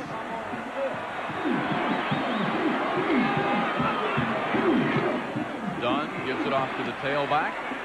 Not much doing. Straight ahead goes Kerry Good, number 35, out of Town Creek, Alabama. Charles Kimbrough on the stop. If you're playing defense against an I formation and you're in this type of position, because it takes the I tailback so long to get to the line, if you shoot that outside backer or a cornerback when you suspect a run, you have a chance to get him at a blind angle, maybe knock the ball loose. Those are some of the things that Tennessee will have to begin thinking about in this game. They need to create something. 3rd and 7 with a minute and a half left to go in the first half. 6 defensive backs in for Tennessee. Kerry Goode. That is a first down and a big one up near the 34. Tony Nelson on the stop, the junior. Good blocking around that left side by Jeff Bentley and Larry Rose, but a little tightrope dance by Kerry Goode. It's a good back. Way back in 1983, rushed for 693 yards. But again, Tennessee weak at the corner. Remember that sweep last year for Alabama. Teams will go wide on Tennessee, and this kid is a good player, and he's come back from a very severe knee injury to play pretty well. Out of Hazelwood High, his team won the state 2A championship when they went 14-0. 1 minute left in the first half. Bama's ball, and Kerry Goode goes the other way. Penalty flag is down, and so is Goode. Kimbrough's got him again. Let's see if that might be a holding call against Pierre Goode. There's a little bit about what we were talking about the corner for Tennessee. We'll show you the tight end, Howard Cross, number 85, how he gets outside. Can't let him, see, can't let, and there's your holding too right there, Howard. Can't let that offensive blocker get around on your outside. If he does get outside, you have to get upfield quick and then get laterally outside yourself as a defender and try to keep contained. His dad was a punter in high school, a farm boy. And that man played with Bart Starr, played with Ray Perkins, had a great career as a pro, played in 3 Super Bowls, Super Bowls 1, 3, and 5. 7 penalties against Bama for 42 yards. 2 of those penalties have been holding calls.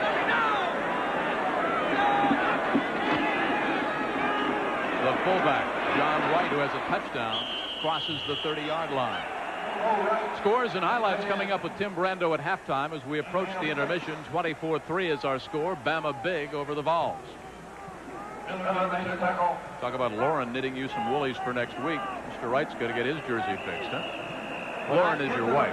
Yes. Yeah. You know, that could be either a man or a woman's name. The time has run down. 24-3. Alabama on top over Tennessee. Let's go back to the studio and our host, Tim Brando.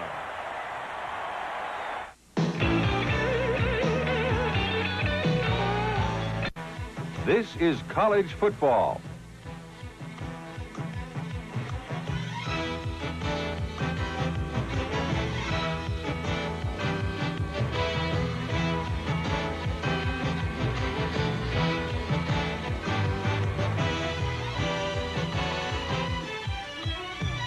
Enjoy college football. It's fun. It's exciting. You'll get a kick out of it.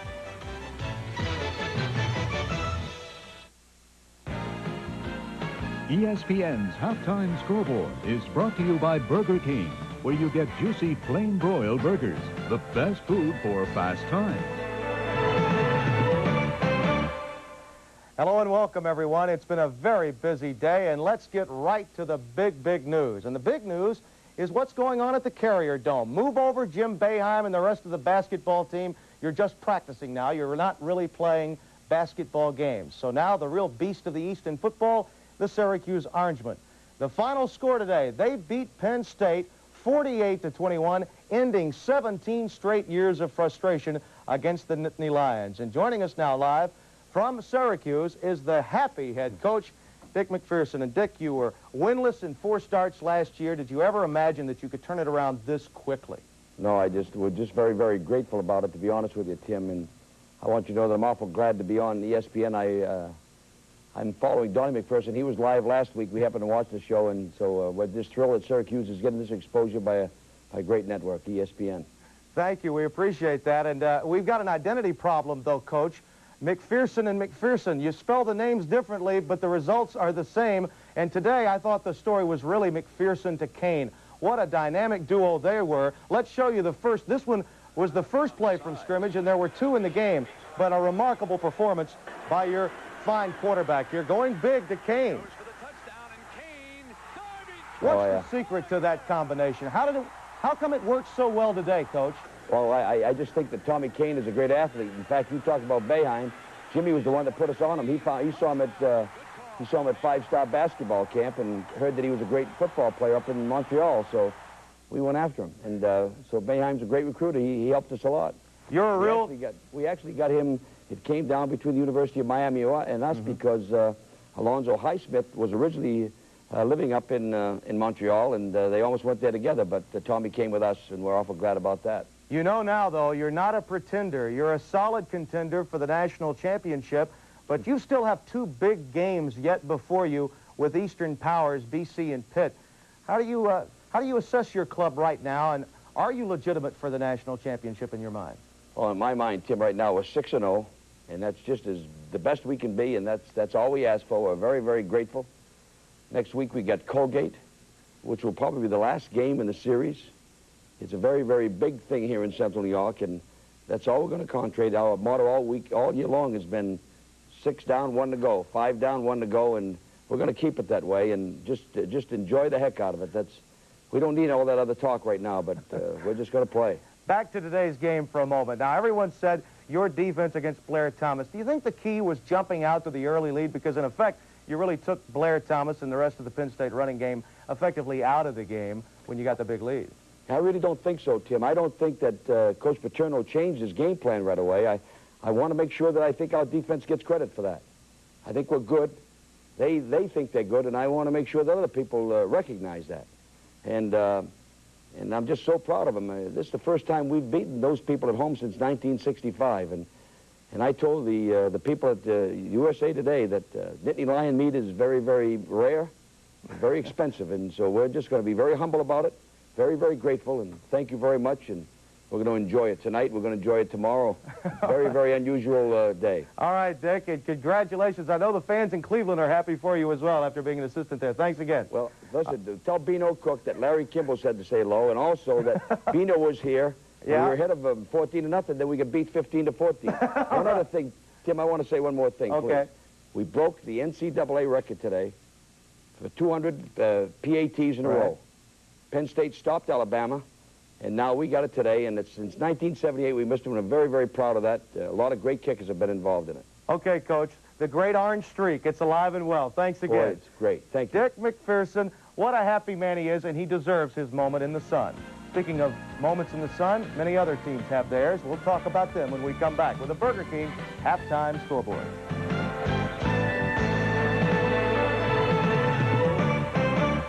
Got Western taste?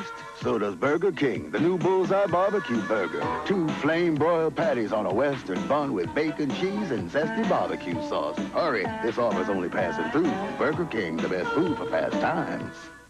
When the sun goes down, gonna light up the night. Silver label, red ribbon, a taste that's right. Gonna light up the night. Michelob Light.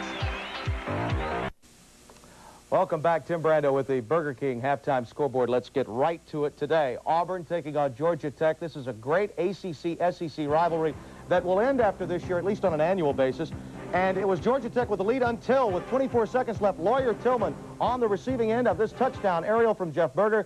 Pat Dye's Club remains unbeaten, 20-10 the final score. Oklahoma and Kansas State, 59-10. The Sooners get the win.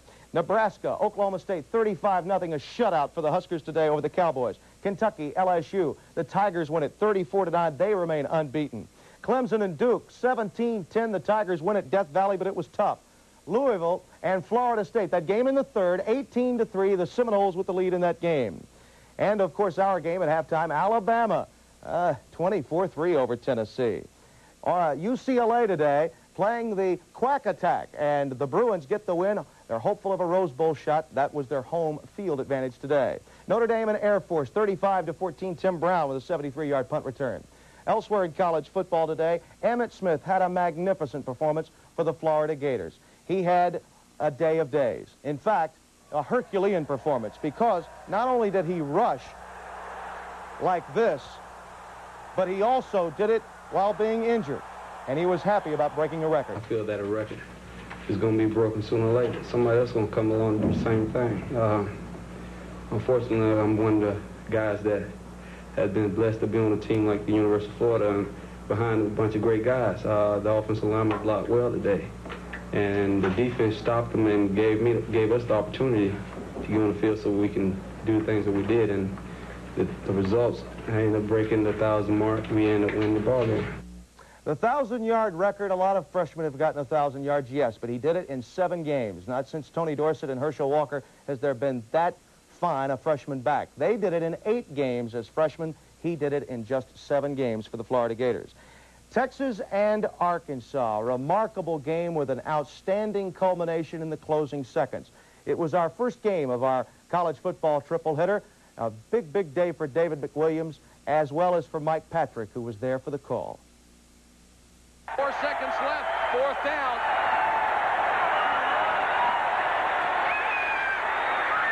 Stafford to Jones. Touchdown, Texas. Holy cow. What a catch.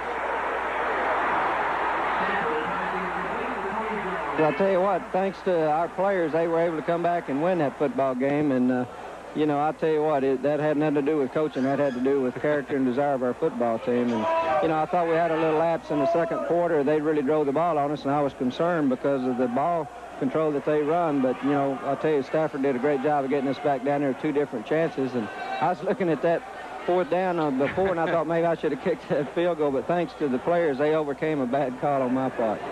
So the Longhorns win at 16-14. Elsewhere in college football today, Matt Franz with 3 minutes left, a 50-yard field goal to beat Purdue by 3. Georgia and Vanderbilt, the Commodores with a surprising 14-point lead, that game in the second quarter. And Michigan State and Northwestern, a drubbing for the Spartans. They may have the inside track to the Big Ten championship. We'll be back with more scores in just a moment and some thoughts from Beano Cook as the Burger King halftime scoreboard continues. Right now, it's Roll Tide Roll in Birmingham, Alabama at halftime. Tim Brando back with Beano Cook, and what a win today here on ESPN for David McWilliams in Texas. That's going to turn the program around. I'm not going to say they're going to win the games, the remainder, every game the rest of the season, but I now think they're going to win some games, maybe beat the Aggies in an upset at A&M, and then next year be good. That game of the Cotton Bowl could be at stake on Thanksgiving night when Texas A&M takes on Texas. Now, but that's a happy guy we talked to earlier, right? Well, Coach McPherson? Yeah, Syracuse and Penn State, it's a rivalry, as we said on game day, once heated. But not in recent years because Penn State dominated. But it is Syracuse's biggest win, definitely this decade. All right, now we've got other scores to bring you up to date on. We're going to do that right now, and then we'll return with more of the Burger King halftime scoreboard. Stay with us. And they established their quarterback Dunn as a legitimate quarterback. It took everybody by surprise, this entire stadium, me, and certainly the Tennessee defense. He's definitely been the key to the game. All right, let's take a look at those first half statistics right now. The big turnover factor is, of course, one of the key stats. Passing yardage, well, 90 of those yards came on one play for Alabama. We talked about the turnovers. The first one led to that 90-yard bomb. Tennessee in a passing situation, Kevin, and then what happened? Well, Francis throws into a deep zone here, and you can see Mangum is in perfect position. The ball is underthrown, and Alabama's been in perfect position defensively. I would have to say that throughout the game. So it's 1st and 10 from the 10, and watch the super freshman. Plus, there's another play where you just simply outrun the coverage. Good, as I said, a world-class sprinter in high school, a hurdler, and he outran the coverage.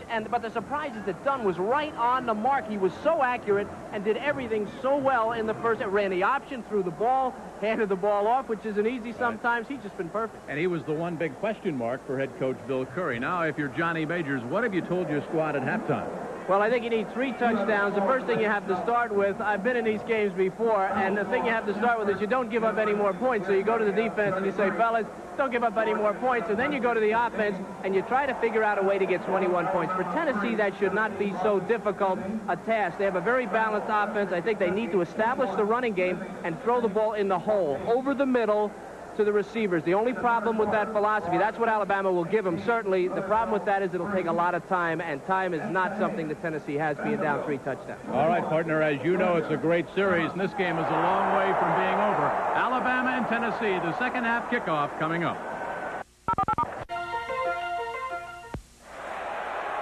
I'm Jim Kelly. Kevin Kiley is alongside. Welcome back to Legion Field. There is Alan Ward, and there is Reggie Cobb, who averaged coming into this game just under 23 yards per kickoff return. But, Kevin, he's been stymied so far. Yeah, they have 0 return yards in terms of punting. This, of course, is a kickoff. It's deep. It's end over end. It's Cobb at 1 yard in. Good return of 25 yards. He cracks it across the 24. First and 10 as Francis brings the Volunteers out. Francis in the first half, as far as passing, 6 of 13, 80 yards, 2 interceptions, and he was sacked twice. But he was 1 of 6. Remember, he was 6 of 13, but he was 1 of 6, Jim. So he had a pretty good second quarter. He's a veteran quarterback, a lot of poise, a lot of experience, and the offense on this team is probably the strength of the team if you had to rate offense and defense. From the 25, it's first and 10, and the I-Pro set. Wilson's the fullback, Cobb is the tailback. Wilson tells Cobb to play, and here we go. You get it. And Alabama's got Cobb up near the 28-yard line. Lee Osmith, the sophomore out of Anderson, South Carolina, 6'5", 205. How's that for a giant rover back? Yeah, that's a big one. Now let's go back to that defense, Kevin, that reacts to the Tennessee offense. They'll break the huddle. We'll try and show it to you on the shot right here. Watch all the red jerseys, the crimson jerseys. They don't line up. They wait and see where all the wide receivers go, where the backs are split. Then they'll set defensively. And as you pointed out, they give the quarterback nothing to see until the last minute. But now he's audibleizing as he has much of the first half. That's that check with me offense. They're checking with number 34, Reggie Cobb. Willie Wyatt's got him. The sophomore, number 98, out of Gardendale, Alabama. The nose tackle. He's 6'1", 255. Leads the team in tackle with 56. Well, you're probably wondering at home how you would get a defensive team, to stop doing that. A quick count, run up to the line of scrimmage, go with no huddle, things like that. Force the defense to line up. Watch them react again. That Alabama defense forcing Francis to audibilize. The wide receivers come out wide to the left. The backs are split. Now Alabama checks their defense. 3rd and 5. Francis fires. Got his man in a first down at the 40-yard line. McGuire, the senior out of Memphis. John Mangum on the stop. Mangum with the interception. No audible here, which may be a tip-off to Alabama when it's a pass play. Maybe he doesn't need to audible. Good pass, good catch by McGuire for a first down.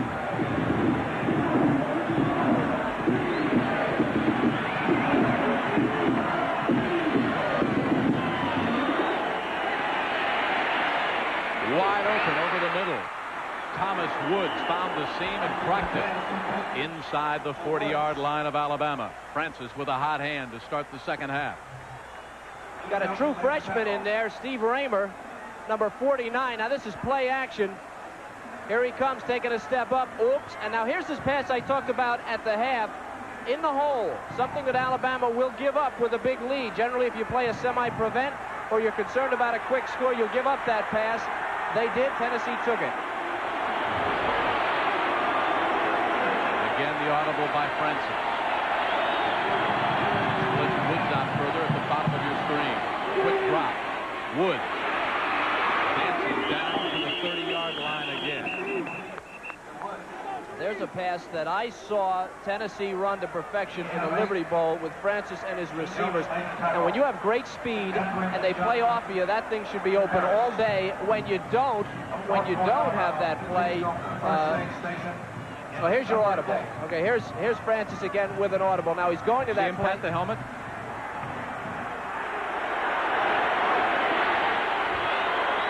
Woods. 4 receivers. 54 receptions for 55 yards. Blitz, Woods. Francis dumps it off, incomplete. Pressure by Tommy Cole again.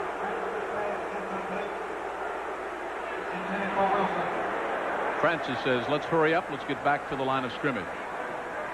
looking over into the brain trust now of Tennessee. Johnny Majors, the head coach. They signal in the plays. He's got the headset on right there. That's a good play by a veteran quarterback, throwing it to the ground like that. He's a junior out of Mount Prospect, Illinois, Jeff Francis. And they say that he will throw it away rather than throw it in the crowd or risk the turnover. Now slaps the helmet again with a play call. Quick drop. Woods again. Got it. And look out. Down to the 21. Had he gotten away from Gene Jelks, it was touchdown. Well, there's that play I was just talking about a minute ago. What I meant to say was, if the thing is open short and you complete a few, you get Jelks coming up or the corner, whoever's playing a corner coming up, and you can get that wide receiver by him for the long one. Now, this is something they didn't do in the first half, but they've always done and done well, Francis and his receivers. That's going to make Alabama come up tight. When they do, look out long.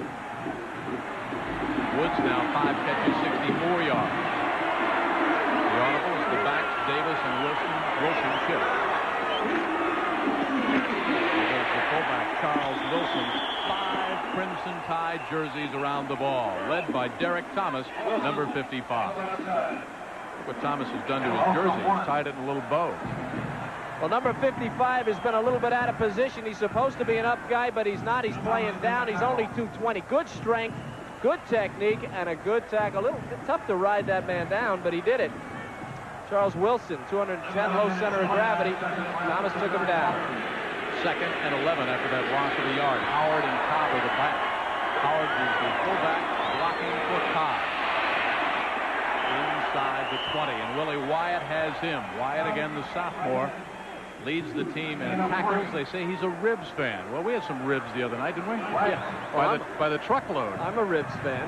I'm a big Ribs fan. I hope they don't go bad. I've got them in the trunk of my car. Went to Dreamland down in Tuscaloosa, and some of our crew bought the barbecue sauce by the gallon to take back home. Keith Davis checks back in, number 28, the junior out of Nashville. 3rd and 8. Big third down set offensively for Tennessee. They trail by 21. Flare by Francis is incomplete at the 15. I think he was a little timid there. He saw the coverage start to come up, and he threw it behind Davis. Well, I think you're right, and I think there wasn't anything there. A good job by the Alabama defense. 3rd down, they got him in a predictable situation, and they covered people. That's what defense is all about. They will spot the ball at about the 26. It'll be a 36-yard try. Rich on the year, 1 for 1, and 3 for 3 from this distance for his career out of the hold of Randy Sanders, a quarterback. I'd be real aware of a fake here. You have to be.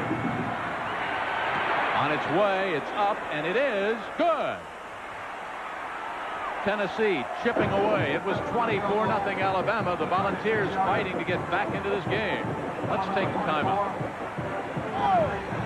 How does the advanced new Chevy half-ton stand up to Ford? Chevy gives you more... The financial services people from General Motors. By Casio, makers of the shock-resistant, water-resistant G-Shock. It's one tough watch to beat. And by the U.S. Armed Forces. It's a great place to start. Along with Kevin Kiley, I'm Jim Kelly, and Dirk Bergernoni will kick it off. He kicked off 8 times, Kevin, against Colorado State this year. 5 of those sailed into the end zone.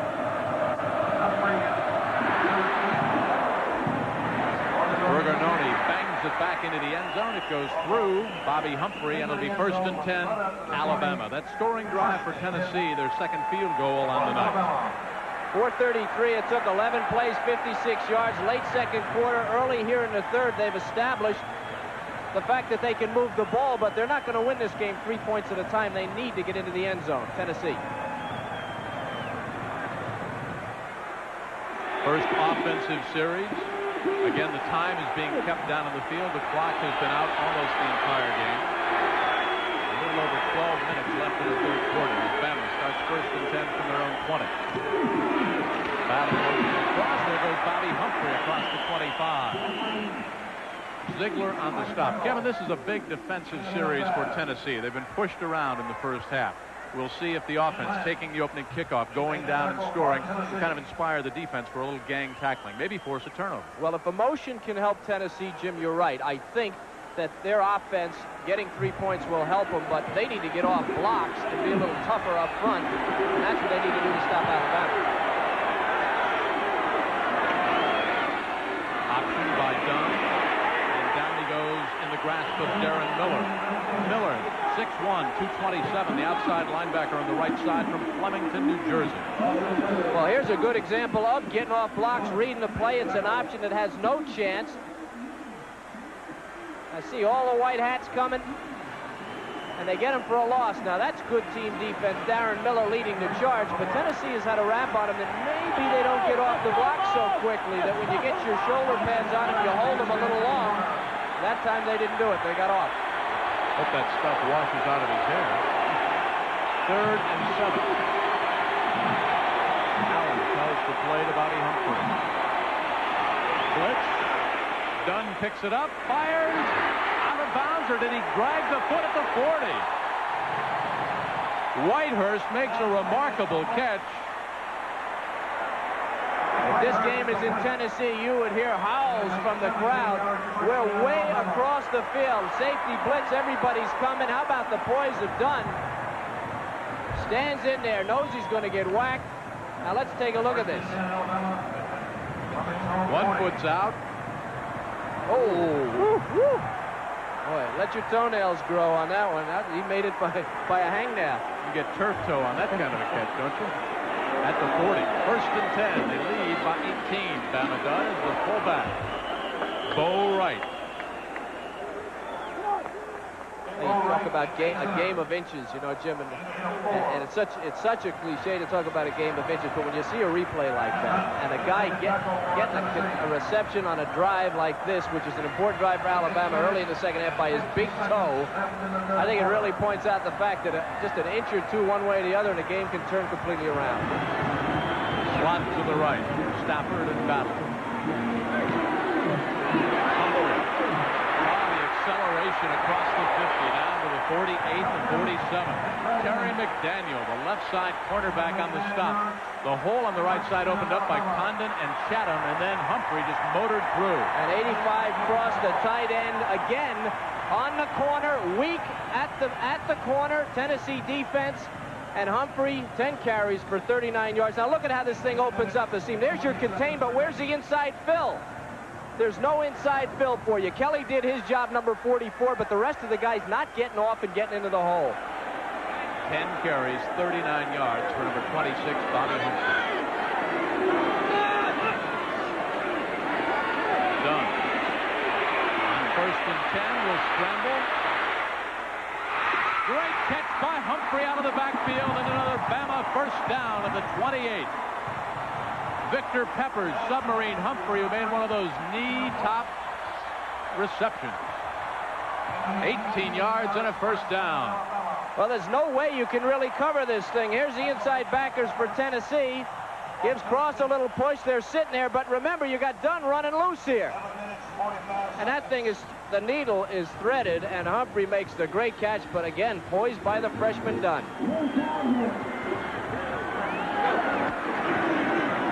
Fullback, Bo Wright bangs it across the 25, down to the 24. Marion Hobby has him there. Tennessee playing a little bit tougher on the inside. They've had that problem at the perimeter, and that's where Alabama attacked them last time Humphrey ran the ball. They've had a couple of bad breaks on the passing game. Alabama's just a little too precise. You know, Jim, that Dunn's father and mother went to Tennessee. He is the quarterback now for Alabama.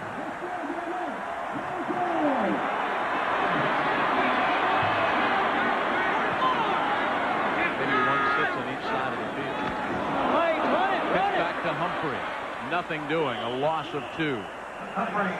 3rd and 9 coming up. Keith DeLong on the stop. That's a good job by Dunn. Again, the center missed the snap count. It was Kirk. Snapped the ball early. Dunn held on to it. Was able to make the play. You notice the rest of the linemen didn't move. It was because it was the center that missed the snap. He snapped it early. Man does not look like he has an 18-point lead. Bill Curry stalking the sideline. It's a big play here. 3rd and long. Alabama yet to score in the second half. 3rd and 8. Dunn digs in. Hold him out. Hold him out. Hold him wide open. He flares it out, and it is almost picked off at the 12-yard line. Looking for Mirko Battle, the super sophomore, down at the 12, and back there in the coverage, Terry McDaniel had a shot at it. That's excellent coverage by McDaniel. This guy, remember, this guy's a track guy. He's a sprinter, but he can also play defense, which is sometimes a little unusual. Playing deep, and look at the acceleration, how he comes and gets in front of the receiver. He's that quick. He captured the Michigan State Championships in the 100 and 200-meter dash as a junior. There's Phil Doyle. This will be a 43-yard field goal try. Watch it. He nailed it. Out of the hold of Larry Abney, Doyle has had a big night. And Bama's up on top by 21 points. Midway through the third quarter, the Crimson Tide is a-cruising.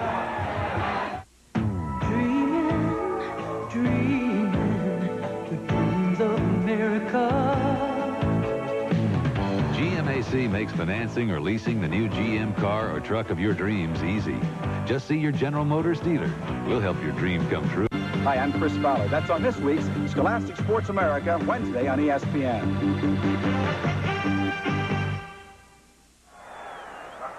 Kevin, you said it best a few minutes ago. Tennessee needs a touchdown to get back in this game. They can keep chipping away with field goals the rest of the night. They'll never catch them. Yeah, Alabama will match their field goals. They've moved the ball well enough to get within range, and they have excellent field goal kickers. You're right, Jim. They have to get in the end zone quickly. Alan Ward. Hash mark far side. Reggie Cobb is back in there. He's number 34 deep. Ward hangs it high at the 3. Dribbled by Cobb, picks it back up. Look out, Cobb, the freshman, on his way, tripped up from behind. That little dribble, and the coverage actually outran. We'll take a timeout with Bama leading by 21.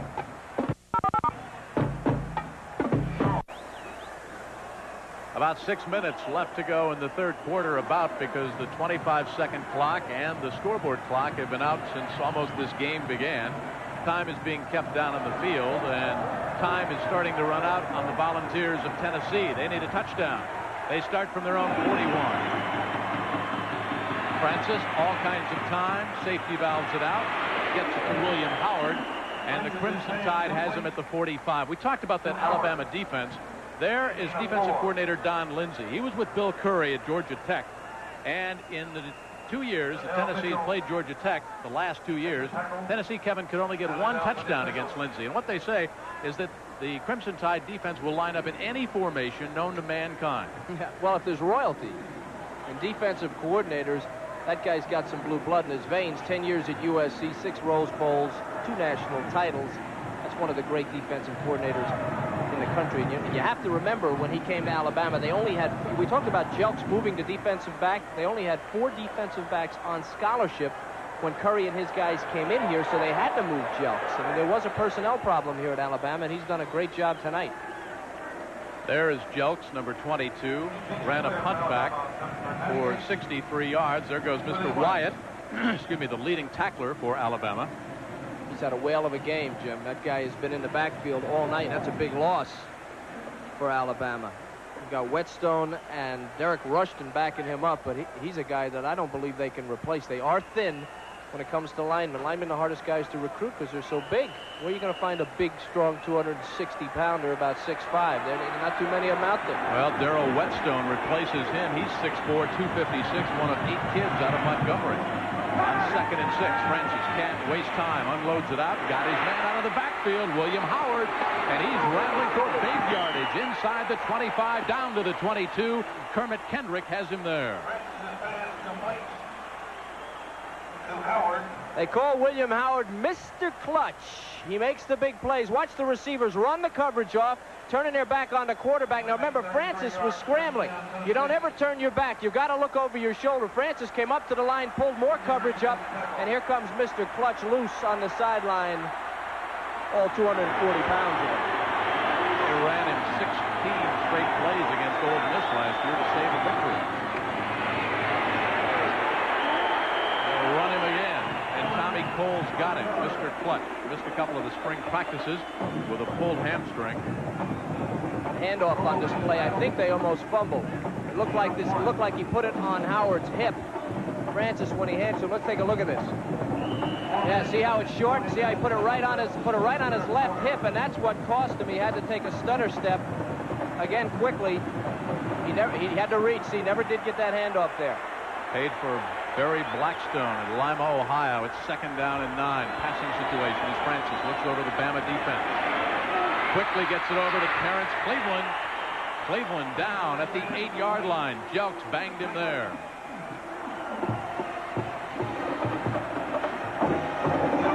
Johnny Majors, things heating up now. This is a big touchdown drive.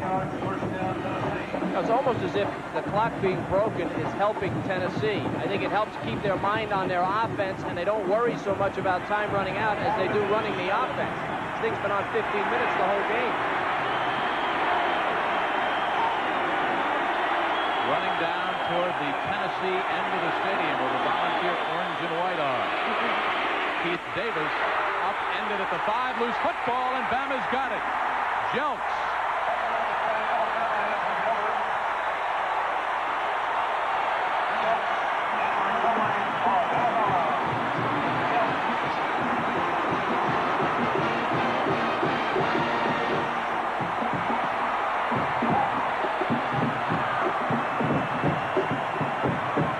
They're trying to run it into the short side. Again, now Davis, a good back, but he gets stripped of the ball, and Jelks, the offensive halfback, caught the receiver and the runner. He caught the ball. Now, I guess that's the benefit of moving a guy over. He's got those great reflexes. There goes Bobby Humphrey, tripped up as he dives to about the 8-yard line. Keith DeLong tripped him up. That's the 4th turnover against Tennessee. And the guy that does it is Derek Thomas, number 55. There he is, gets his hand in there on Davis, on the ball, and pulls it loose. When you're that close to the goal line, you need to get both hands on the ball, cradle it, get it tucked up under there. That type of thing, you really need to protect the ball. Great reaction by Jelks. I mean, he saw the ball, and you saw his hands move right forward. A lot of players would have been at the flag. 2nd and 9. Humphrey had trouble. Tossed it up himself in the exchange, and look out! Kelly Days chased him out of bounds. Talk about reaction. Almost a missed exchange between Dunn and Humphrey. We talked about this all night, Jim, how they like to run to cross. You're right, this thing was fumbled. The exchange just a little bit, 2 blocks, a little slow block, and then coming out on the linebacker and holding him up just long enough for this man, Humphrey, to turn the corner and go up the field. And that, I'll tell you, I give that to Howard Cross on Kelly Ziegler. 12 carries for 60 yards now for Humphrey. Good play by Cross. They'll keep it on the ground, work on the clock. Why not? They've got a 21-point lead, 27-6. Johnson on the stop of Humphrey. Bobby Humphrey, for all of his explosiveness, all of his aggressiveness, is not just a game player. He will practice the same way. He loves to practice. Brings the same game face to practice as he does on Saturday night. Well, we asked Bill Curry earlier during the week about Bobby Humphrey, and there were some comments made about the team not being ready to play. And he said Bobby Humphrey's a great player and a great team player. Got the I Like to Practice award, and that says a lot for him. You got that at Wyoming one week. Yeah, that's all I did was practice. Tripped up at the 35-yard line is Bo Wright. Charles McCray, the middle guard, has him there. The freshman from Clinton, Texas.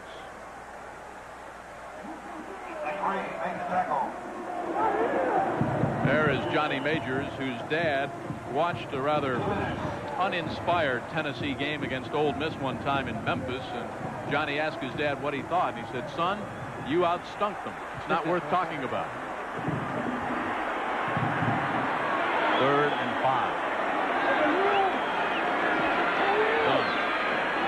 Incomplete at the 45, looking for Whitehurst on a slant-in post pattern. Ball a little bit low and behind, kind of like a bad slider. Yeah. He's got a right to throw a bad one there in this game. It is a guy we haven't seen too much of. Haven't seen too much at all. Chris Moore. That's the first time you've seen it. And back deep, Andre Creamer. He averages about 7 yards. They get the block try on. Just got it away. Creamer watches it hit at the 29 and takes a bounce backwards. So we've got just over a quarter left here in Birmingham, a 21-point lead for the Tide.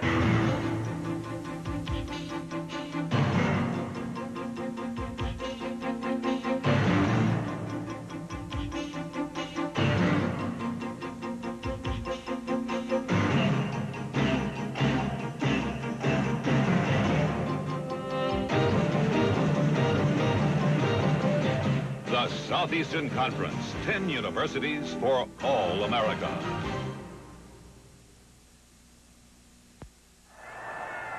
Kevin, you talk about some teams getting off the bus throwing the football. The Spartans and the Bulldogs throw the ball on the bus. Out the window. Just to warm up, right? Jim Sweeney's Fresno State Bulldogs taking on San Jose State. Greg Papa, Dave Logan with a play-by-play coming up live next, right after Alabama and Tennessee. A triple header here on ESPN today. First and 10 at the 35. Francis, airborne. Batted up the volleyball drill, picked off Alabama again. Turnover number 5. Lydell Mitchell, the senior from Pritchard, Alabama, with the INT.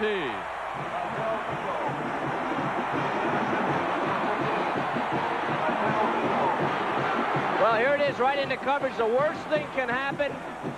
Everybody's there, and the ball gets up in the air. And look at the Alabama defense. 6 guys. 6 guys in the middle here. Now, here's Anthony Miller. Let's take a look and see where he was. Down the road. But the reaction, that's a little deceiving there, you see, because there was a safety man. And people reacting after the ball was thrown. From the 48, first and 10, Alabama going for the jugular now. Dunn airmails it. Caught inside the 5. Clay Whitehurst.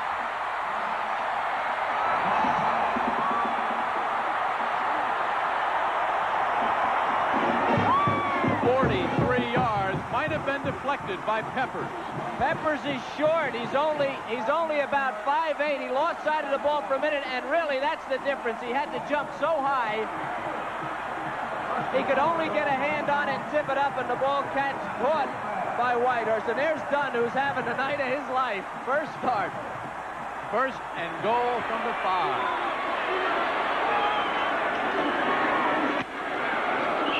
Second and goal from the 4. Doug Allen, hammered. You have to start putting yourself in Johnny Major's head right now. If Alabama gets a touchdown, suddenly you're behind by 28 points, playing at Legion Field in Birmingham.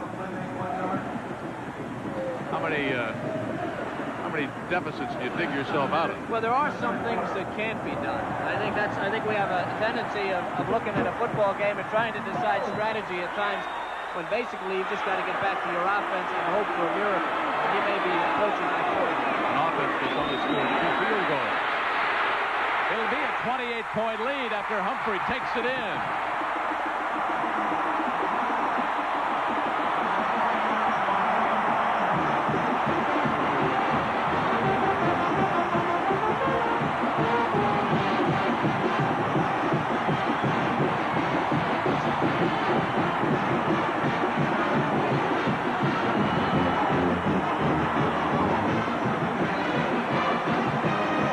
Great night for that man and for Coach Bill Curry. A lot of criticism all week. But Bill said the other day, you never really lose unless you accept it. A loss just gets you ready for the next game. You think Bama wasn't ready for this one? Doyle's been perfect all night. In fact, Alabama's been perfect all night. Another look at number 26. The best thing about this is Humphrey has not done it all tonight. Again, the perimeter. Again, they go outside on Tennessee. And Humphrey's speed with a block from Doug Allen, number 46, takes it in.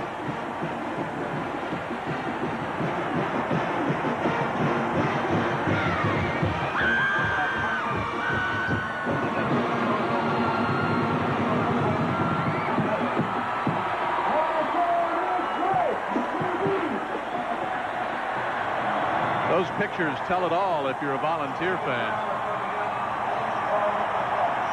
Legion Field is rocking in a sea of crimson, red, and white. Nobody could have predicted that 8th-ranked Tennessee would come in and be trailing by 28 points with just over a quarter left. They were 4-0-1. Bill Curry, 1-1 coming in. He said nobody can affect your attitude unless you allow it. Well, their attitude was positive all week.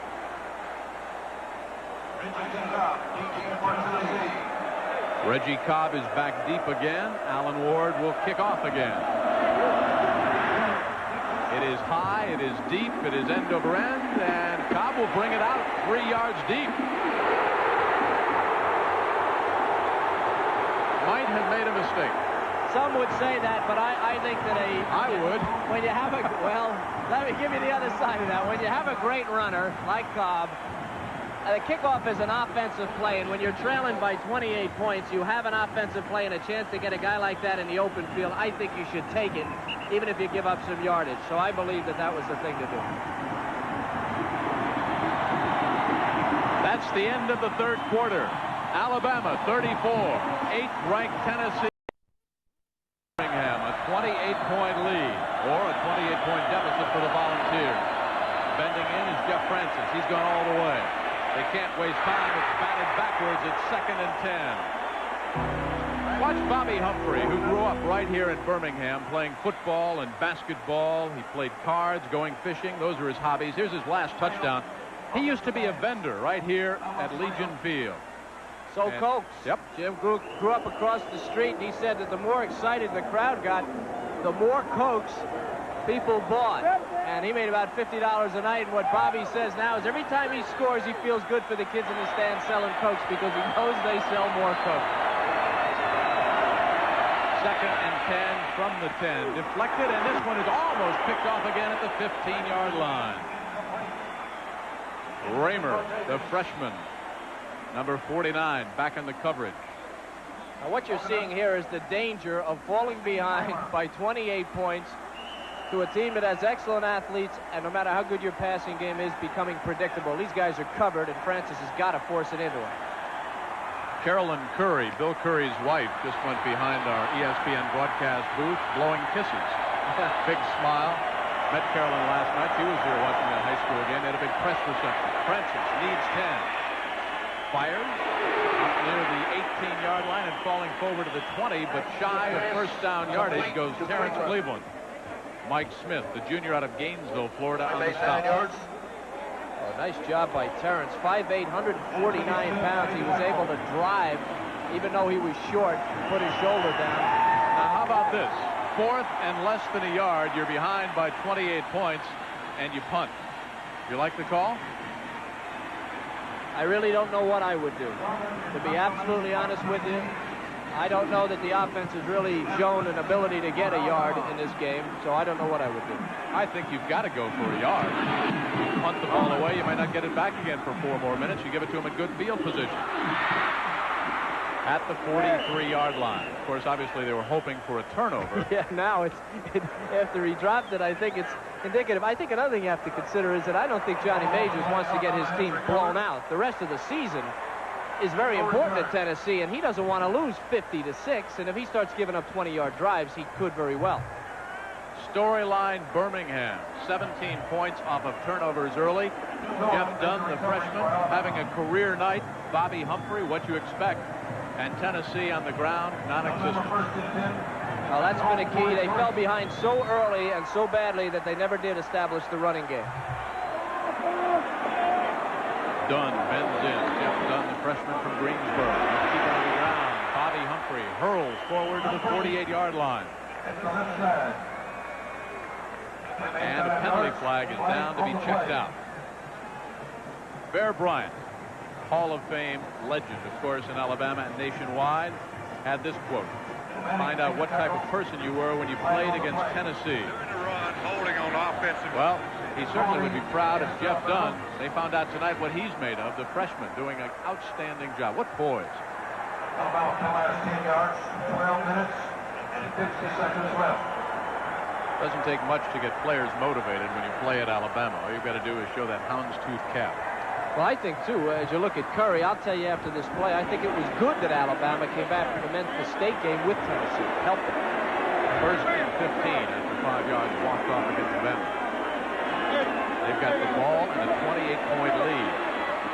Dunn on a rope finds Clay Whitehurst. How about that throwing on 1st and 15 with a 28-point advantage? McDaniel back on the coverage. And so technically sound. You look at Bill Curry, and Bill Curry, very frankly, was not all that concerned. The Wolves were starting to come out. He lost to Memphis State. But coming back in probably one of the biggest rivalries you'll ever find in college football the following week, no problem motivating the team. Actually a benefit to Alabama. They could forget about Memphis State almost immediately and look forward to Tennessee. Whiteside, 4 catches, 79 yards. The fullback, Doug Allen, cracks it over the middle, blocking up front by Schultz, Condon, and Rose. Kimbrough on the stop.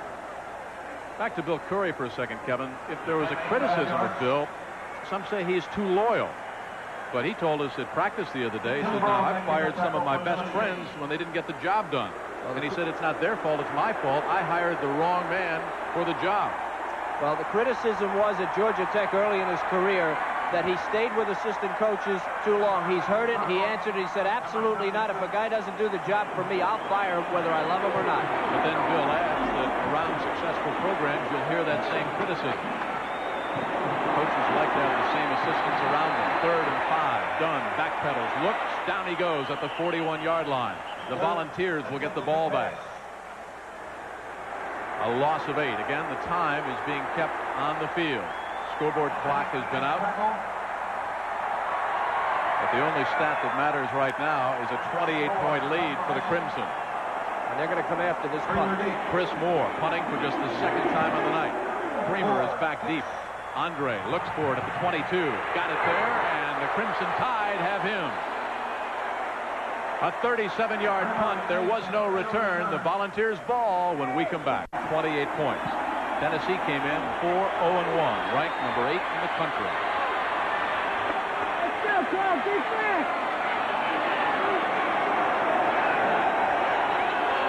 Again, a long count and audible.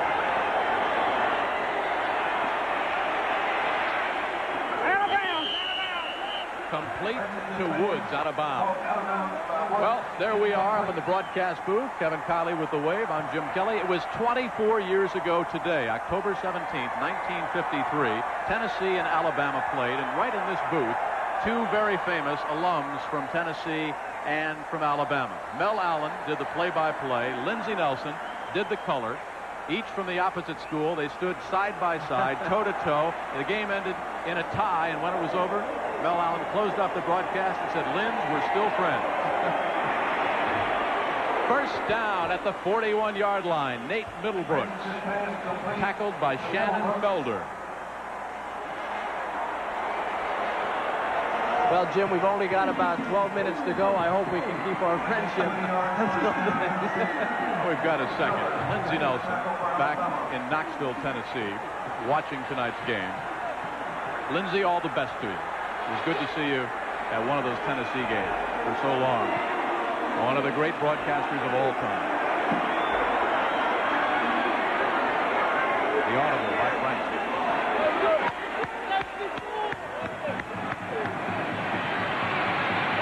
Safety valves it out. Caught by Howard. Howard hammers his way out of bounds at the 49 of Alabama. Complete. Howard goes out of bounds. A lot of big upsets, including this one going on. Georgia losing to Vanderbilt. Made the tackle. Florida State, no problem against Howard Schnellenberger and Louisville. Memphis State by 11 against Tulane. UTEP by 10 against Lamar. Zip to zip, Oregon State and Arizona. They will measure to see if it was a first down. And while they do, let's see how the 2 quarterbacks have done tonight. Francis and Dunn. I think a lot has to be said for the line of Alabama, too. Dunn has had a lot of time to throw. He really hasn't been pressured, and that was something that you fear with a young quarterback. But the difference, the 3 turnovers, and Dunn has a 90-yard touchdown pass. Well, certainly the efficiency factor, Dunn way ahead. He's been so efficient and so crisp in his handling of the offense and a leader tonight. It was a first down from the 48 of Alabama. The Volunteers scrapping to get back into the game. They need a couple of quick scores. Francis airmails it, picked off. That's the 6th turnover. Greg Gilbert, the junior from Decatur, 6'2", 2:05. Comes up with another interception. The passes that he's tried to float in, his touch has not been good tonight. Francis, I'm talking. Now, this is a ball he has to drop over the defense, and look, he's just not getting it done. Those passes are very, very short, and it's about the third one he's thrown like that tonight that just has not gotten over the defense. 6 turnovers, 4 of them interceptions. Not a good night for Francis. A tough night for the good young quarterback. A good, very good young quarterback, I might add. 1st and 10, Alabama from their own 35. Around 11 minutes left to go. Dunn will put it up. Wide open. Whitehurst, again, his 7th reception, and he's tackled close to midfield, a pickup of 12.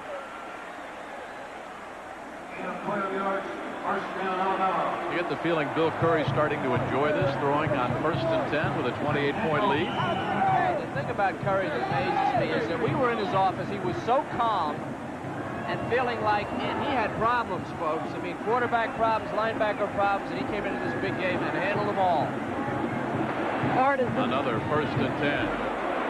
There goes Bobby Humphrey hammering his way inside Volunteer territory again, down at the 47. Brian Hunt, the senior middle linebacker out of DeSoto, Texas, on the stop. That line, Larry Rose and Condon up front. Number 77, Condon loose in the secondary. Not good.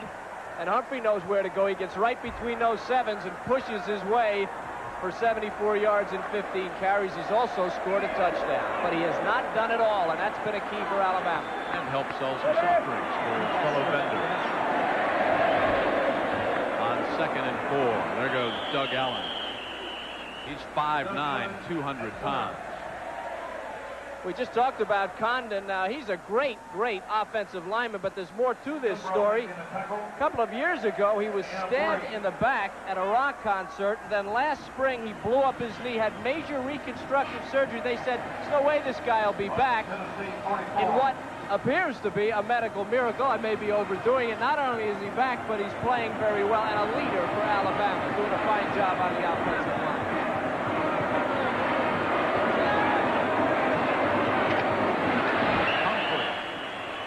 Dives for another Alabama 1st down. Darren Miller on the stop. I would say the tide is in. And for Francis, there will be better days.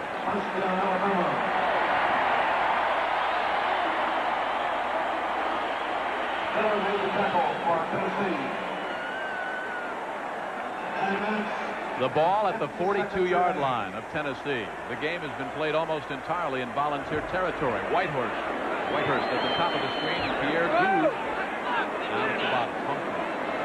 The tail of the tandem, you would say. Down to the 33-yard line where Tony Nelson made the stop.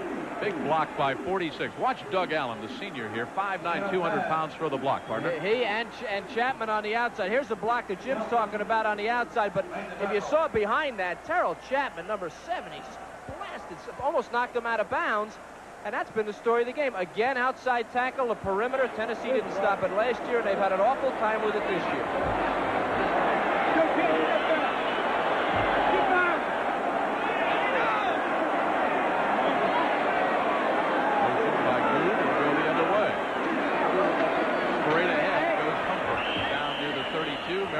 Has him there. How about Bill Curry in his first year in Alabama? Replaced Ray Perkins, who went down to Tampa Bay to coach the Bucks. Took over, walked into the office, saw wood parquet floors, saw 5 Oriental rugs, picked up the phone, called Ray Perkins and said, what kind of a man has an ego that needs an office like this? And signed the contract before he'd seen the office. He took the job before he had seen the facilities. And folks, these are as good a facilities as you'll see anywhere in the country. He said it jokingly, Bill and Ray are good friends. But it's a rather impressive sight. And we asked Bill what it's like to recruit when you have a youngster come in there. Dunn unloads. Receiver turned it outside, was bumped out of bounds, incomplete. Well, you walk into that office where they have statues of Bear Bryant. They have national championship rings mounted behind a glass case. wood parquet floors. Looks like a banker investment office. Not too tough to recruit a young man, is it? No, you could throw a 20-yard out in there if you wanted to try him out right in the office. But the one thing besides a great office, and the most important thing that Ray Perkins left as his legacy here at Alabama, a great academic support system. The best, Bill Curry said, he's ever seen. 8:20 left to go. Whoops. They got him by the jersey. Penalty flag is down. Tracy Hayward, the sophomore, on the stop. He was recruited as a tight end.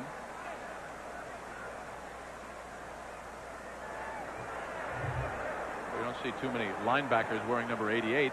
And in the secondary, Terry McDaniel wears number 86. Watch Hayworth, number 88, playing off the block, doing a good job this time, but getting held. As you can see, holding his shirt didn't help. He's able to get out and get Humphrey, close him down. And one of the few times tonight that Tennessee has gotten off the blocks and made the play on the outside. Alabama still has 10 yards for holding. Penalty against Alabama, backs up the Tide to the 41-yard line. About 8 minutes left to go. 8th-ranked Tennessee stunned by Alabama. The 70th renewal of this classic rivalry in the SEC.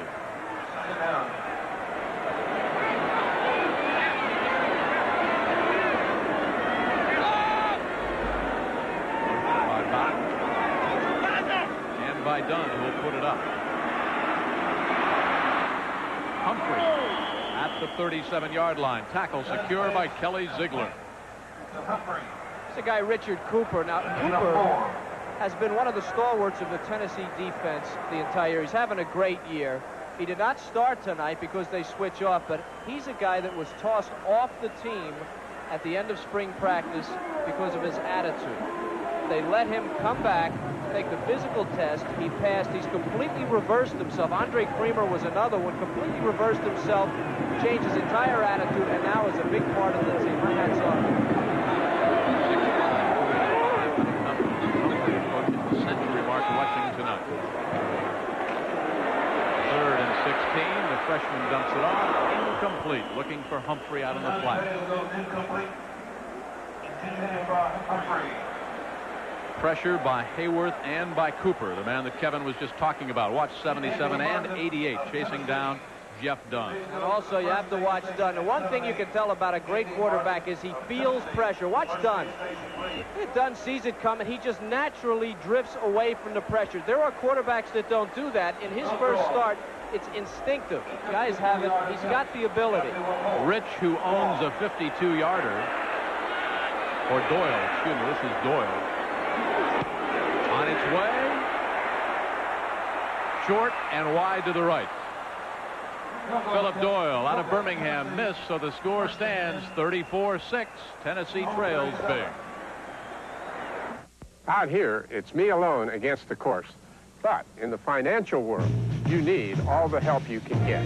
You need the PaineWebber Army behind you. Even golf legends can use some financial backup. PaineWebber is ready to roll, putting all its resources at your command. We believe the quality of life just might depend on the quality of your financial services. Thank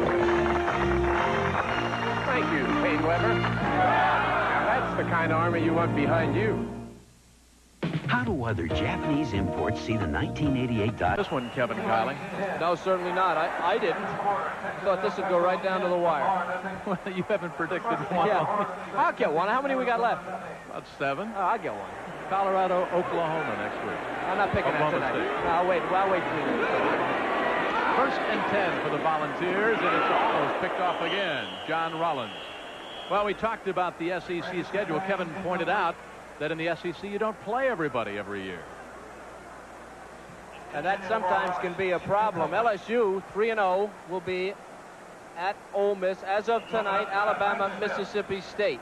Those are the games that they have left. As you see, they do not play Auburn this year.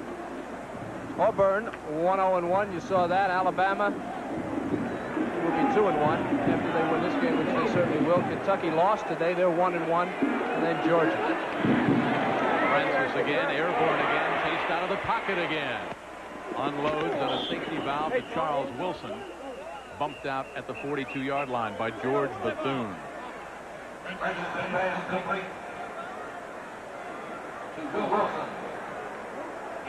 Tough night for Francis. This is a hard night for a quality quarterback to have to eat something like this. When the team gets down so quickly, I think that punt return by Jelks just absolutely paralyzed the Tennessee team. They were down 14-0 in front of a hostile crowd and stunned, and they played that way.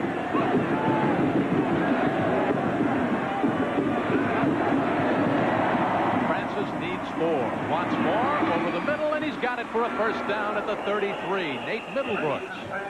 Or John Rollins. It's Rollins out of Knoxville. John Mangum on the stop.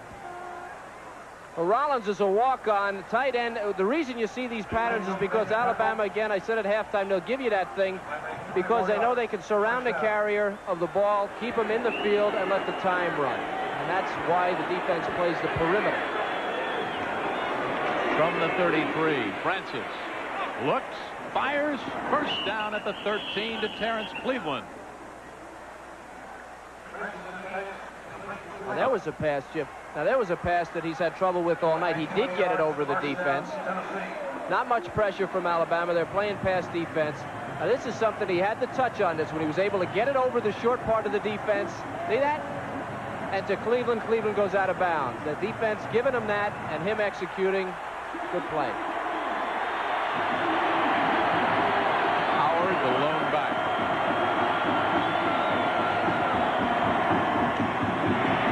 Post pattern, incomplete in the end zone for Terrence Cleveland, who has 4 catches, 64 yards on the night.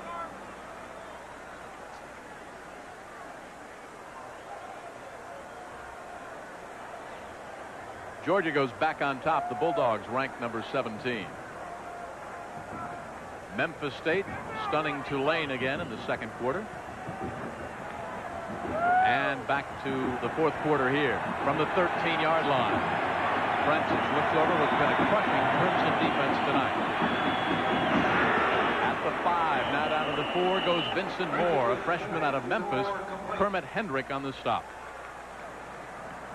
Hurry up offense for the Volunteers. They go without a huddle. And they have some confusion as Moore now, who just made the reception, doesn't know quite where to line up. But see what they did? They made the Alabama defense line up immediately. This is something I think they should have gone to earlier. 6 minutes left to go in the game. Francis puts it out there for Howard.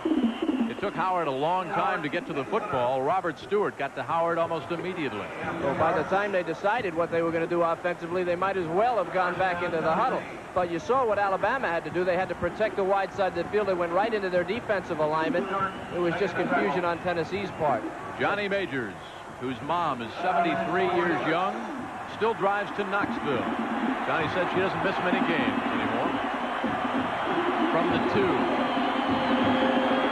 Howard, he did all that on his own. Touchdown, Tennessee. Tommy Cole had Howard wrapped up at about the 3, and Howard just kept those knees churning out of Lima, Ohio. Well, here's a guy in 1986. He was 3rd in the conference in rushing. He's 240 pounds. He led the SEC in scoring, and that's why when he gets close to the end zone, his nose goes right for that end zone. Couldn't have had a better picture of it there. Tough. And the Volunteers trailing by, well, right now by 22 points. We'll go for a 2-point conversion.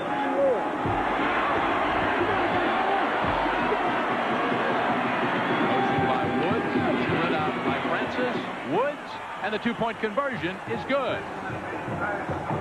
A lot of poise for the Volunteers, but it might be too little too late. Bama leads by 20. Climb back into that SEC title picture, and there are a lot of bowl scouts here. Jim Brock from the Cotton Bowl, lots of folks from the Sugar Bowl. I think there are about, what, 12 or 13 bowl scouts here scouting both teams. And a lot of potential bowl teams in the SEC. I mean, you could probably blindfold yourself and point a finger at the schedule, the SEC lineup, and pick a team that would do well in the bowl. This is top to bottom a quality conference. Do you onside kick? Yes, you do. Adam Epstein.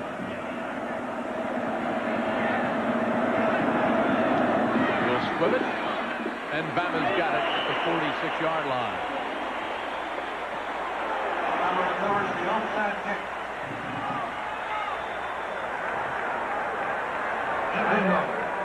It's been John Mangum's night. There's the young freshman. Jeff Dunn out of Greensboro. Played a flawless night and shown an awful lot of poise. Not easy playing here before virtually a home crowd after a big upset last week by Memphis State. Pressure, all eyes on the Crimson. See how they respond to that loss. They fake the end around.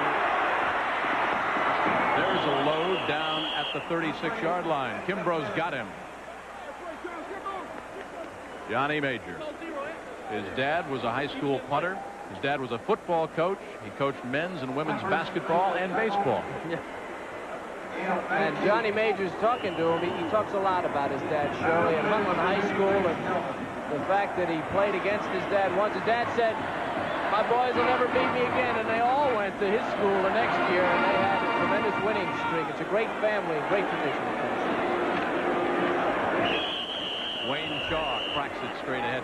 Johnny Majors, as a freshman, scored 2 touchdowns against his dad. And some of the coaching highlights, of course, that national championship at Pitt. They went 11-0. They had the Heisman Trophy winner and Tony Dorsett. Well, the story about that Iowa State job, he called his dad. Before he took the job, he was undecided. And his dad said, "Sounds like you want to take the job. Only thing I can tell you is lay your ears back and go after it." He's been doing it ever since. He's one of the more successful coaches ever in college football. On 2nd and 6, Alabama by 20. Bobby Humphrey explodes around that right side for a gain of 7. Kelly Ziegler has him there. Well, you know, talking about that great record, there is Bobby Humphrey, the great record of Johnny Major. Paul Bear Bryant was a great influence on Johnny Major's life, as well as his father. Paul Bryant tried to recruit Johnny Major to go not only to Alabama, but tried to get him to go to Kentucky. When Bear Bryant was the coach there, tried to recruit Johnny and his brothers. Humphrey, 20 carries, 106 yards now, has cracked the century mark. Bama just working on the clock as Bo Wright goes over the left side behind Rose, Bentley, and Schultz. DeLong on another stop. Keith DeLong, whose dad was an All-American defensive end at Tennessee. Earlier talking about point differential, I think it's important for the Tennessee players to come out of this game thinking they could have won the game had they done this, and this. And that's why the difference between 34-14 and maybe 49-6 is important. Important for the coaching, important for the rest of the year.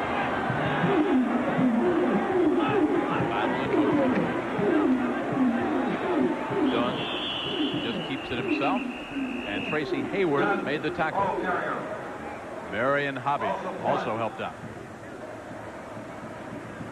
Hobby made tackle.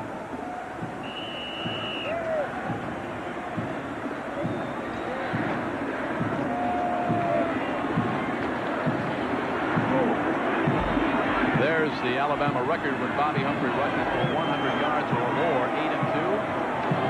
Another one. He'll sell some more soda. Yeah. I'll take 2.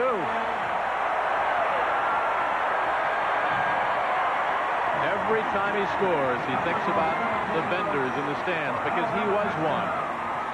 And as Kevin said, they always sold more after Alabama scored. Crimson Tide fans like to hoop and holler. This is the toss pitch out of the eye. They ran it 28 times last year. They could have run it all night and did tonight. And again, it results in a touchdown. Tennessee needs to go back to the drawing board on their perimeter defense. Philip Doyle. He may have turf toe from doing so much kicking, field goals and extra points. Out of the hold of Larry Abney. Great night for Doyle, the freshman from Birmingham. Bobby Humphrey goes for another. Alabama leads by 27.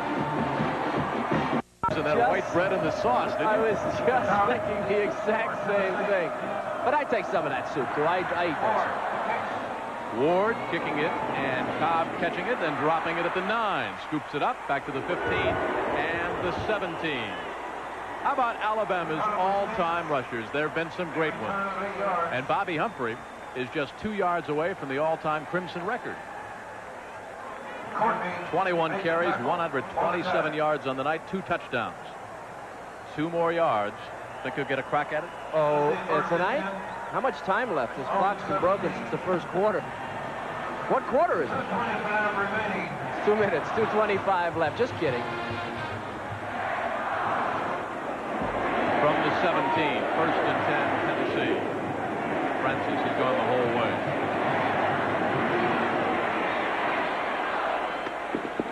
Great diving catch at the 26 by McGuire, the senior from Memphis, a transfer from UTEP. This is that cross-field pass that Francis has thrown so well in the past. This one not a great pass, but certainly a great catch by McGuire. Tennessee players still trying. Again, the psychological aspect of this can't be understated, how important it is that they get something positive out of this game in spite of the score.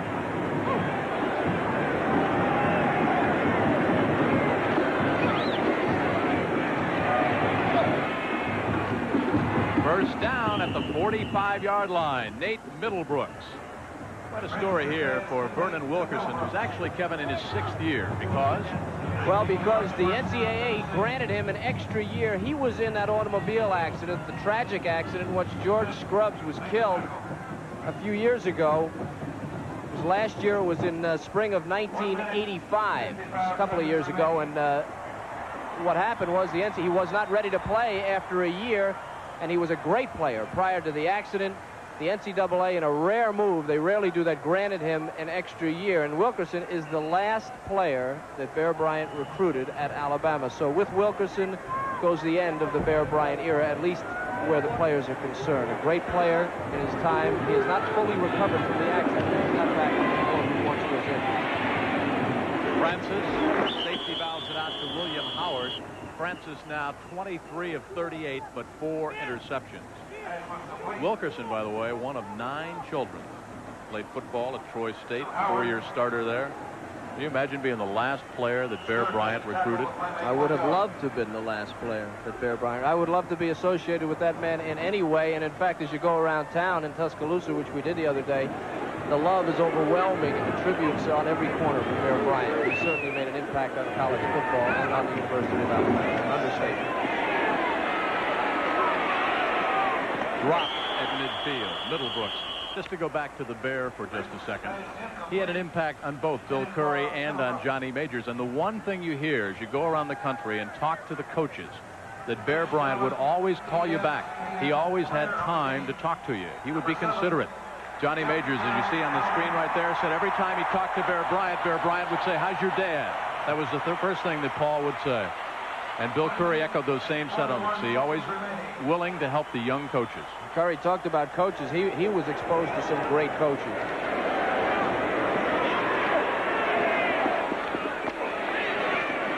Close to first down yardage at the 44 goes Howard. Ramers got him there. Howard. Triple header Saturday on ESPN. Coming up next, San Jose State and Fresno State. Jim Sweeney's Bulldogs like to throw the ball. San Jose State does too. Greg Papa and Dave Logan will have it for you next. Hurry up offense for Tennessee.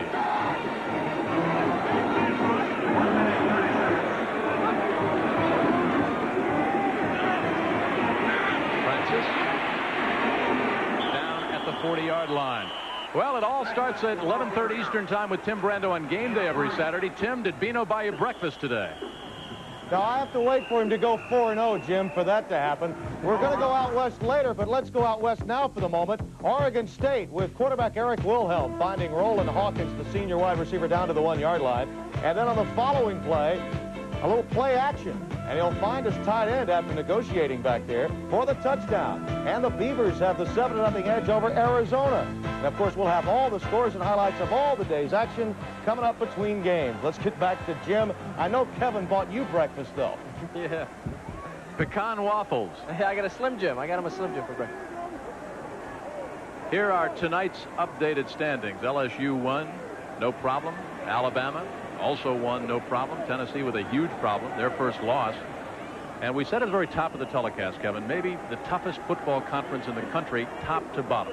If not the toughest, certainly the most evenly matched. Although I'd say the Big Ten has certainly come around, and they are evenly matched to that tie that Tennessee has now could hurt them where it might have helped them before tonight.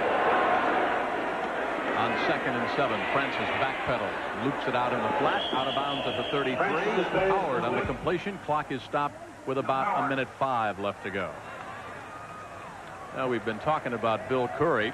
He took a little break from coaching for 3 years to become a television sportscaster in Atlanta. He was writing his evening copy one night, said that so-and-so suffered a tragic loss. The news director gave him the hook, brought him into the office, said there's no such thing as a tragic loss. Yeah, that's right. Talk about perspective. I like the comment. We were talking to him about the game, and I like the comment where he said, yeah, I understand all these stupid questions because I had to ask them when I was a sportscaster, so he answered them all nicely. What did he say? He said, I understand why you have to ask these stupid questions. 65 pounds lighter than when he was a center for Bart Starr. Talk about Starr. Excuse me. Talk about Starr and Unitas and all the Lombardi and Shula. This guy has been around about everybody that ever played the game that was anybody. Francis now 25 of 41, 316 yards, 4 interceptions, up top again. Looks to the sideline, incomplete. Talking about Bill Curry's background, besides a great career in the pros, he was also the president of the NFL Players Association. Not a job you'd want to have today. No, but a job I think you might have wanted to have. All the exposure and the things that he has done certainly makes him a candidate, a qualified candidate for just about anything. And the coach at Alabama, you need to be qualified. Plus, he can stand the pressure, and he's had it this week. He stood up under it. So was his team.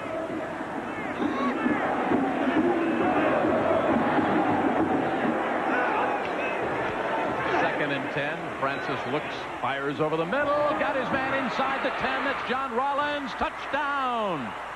Rollins kept fighting, and the Volunteers on the board. A 33-yard scoring strike from that man, number 19, Jeff Francis, as he found Rollins, the big junior tight end out of Knoxville. Stewart and Smith, but Rollins slipped in between them. Well, you may have found a star here. Now, Rollins, the Middlebrook, is not all that solid in his position. Good pass by Francis, but this is all Rollins. A walk-on. They say limited size, not great speed, but a lot of heart. And to be a walk-on as he walks into the end zone, you need all that. You may see him in the starting lineup shortly because he's caught 2 tough ones in this game. Rollins, 3 receptions, 58 yards, all this half. The 2-point conversion try coming up. Same play they ran last time. Francis looks for Woods, and it's caught in the end zone for a 2-point conversion. The second play, Woods did a nice job of coming back and helping out Francis. I was going to say that, Jimmy, adjusted, and that was what they didn't do early in the game. Any question in your mind, partner, who the player of the game should be? How about the freshman quarterback for the Crimson Tide? Absolutely no question. He was the trigger guy. Without him, I don't believe they could have even gotten started. The first drive made him the MVP as far as I was concerned, and he's played just remarkably well. And there's more talent behind him. They have Sutton, and they've got the other freshman quarterback, Billy Ray, so they do have some talent. Jeff Dunn out of Greensboro, our Hartford Insurance player of the game. Another onside kick. Adam Epstein in there once again. 41-22 our score. Well, the late drives, the second half for Tennessee, extremely important. Like I said, you go back and you say, you know, if I'd have made that block or if I'd have caught that ball, we might have had it if he hadn't returned that punt. You have to believe in your team, and your team has to believe in themselves. And I believe that the final score, this 41-22, will help Tennessee go back and handle this loss and believe that they're a good football team and that they can go through the rest of their schedule unbeaten. You have to believe that, and that's why you need to play 60 minutes no matter what the score is. Certainly one loss would not damage their bowl bid at all. How they respond will be the key. Epstein bangs it up, loose football down. It's still loose. Big scramble for it at the 43, and Bama has recovered. They have played just about a mistake-proof football game. And who got it? Jelks, number 22. Hands Jelks. They're going to start calling him. That was a pretty good onside kick, too. It had that last ugly bounce that you look for in an onside kick. 40 seconds remaining. Billy Ray, the freshman out of Atlanta, 6'4", 198 pounds, a bit of a string bean in their quarterback now, but they like his gun. He's got a rifle-like arm. Pitch back. That is David Castile. So maybe Bobby Humphrey will not get the record. Well, you have to talk about the offensive line. Again, they did it on that play. Rose, Bentley, Schultz, Condon, and Chapman. Harold Chapman, number 70, all blocking for that man. Just did a remarkable job all night on the Tennessee people, and they overpowered them most of the game.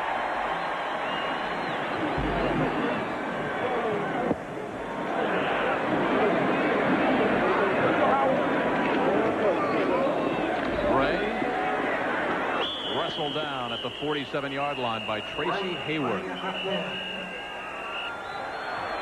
Well, Bill Curry gave us the quote earlier. Nobody can affect your attitude without your permission. And how you rebound from a loss. Well, they rebounded just fine after that upset by Memphis State. And Tennessee, Kevin, you can expect will rebound as well. Johnny Majors has too much talent not to. Two of the great programs in the country. We talked about the tradition at the head of the show. He's new to the tradition, but he's been a winner. He turned the Georgia Tech program around, and he turned it around in 1 week here, losing to Memphis State. Devastating to Alabama fans, but not devastating to Bill Curry. He was able to get the team ready. They came back, and they pounded Tennessee pretty good early in this game. Let's go back, too, partner, to what we talked about at the very top of the telecast, that no team has ever won the SEC championship without beating the other. When Alabama and Tennessee gets together, a leg up. And, of course, they've got to get Mike Archer and LSU with an unbeaten 3-0 record in the conference. Well, you have to think about being a player and what it would mean to me to be a player in the locker room before the game for either Alabama or Tennessee. You realize that you could give a 3-hour speech based on the tradition and all the things you could use to motivate your players. They have so much to work with, so much to get that emotion flowing, and evidently Curry did a great job of it here at Alabama tonight. He got them out on the field, and they were ready to go, and they had this game in hand early, very early, probably in the late first quarter. They had the game in hand. All right, a great game by my partner, Kevin Kiley. A final score, Alabama 41, Tennessee 22. Tennessee was unbeaten and ranked number 8 in the country coming in. They love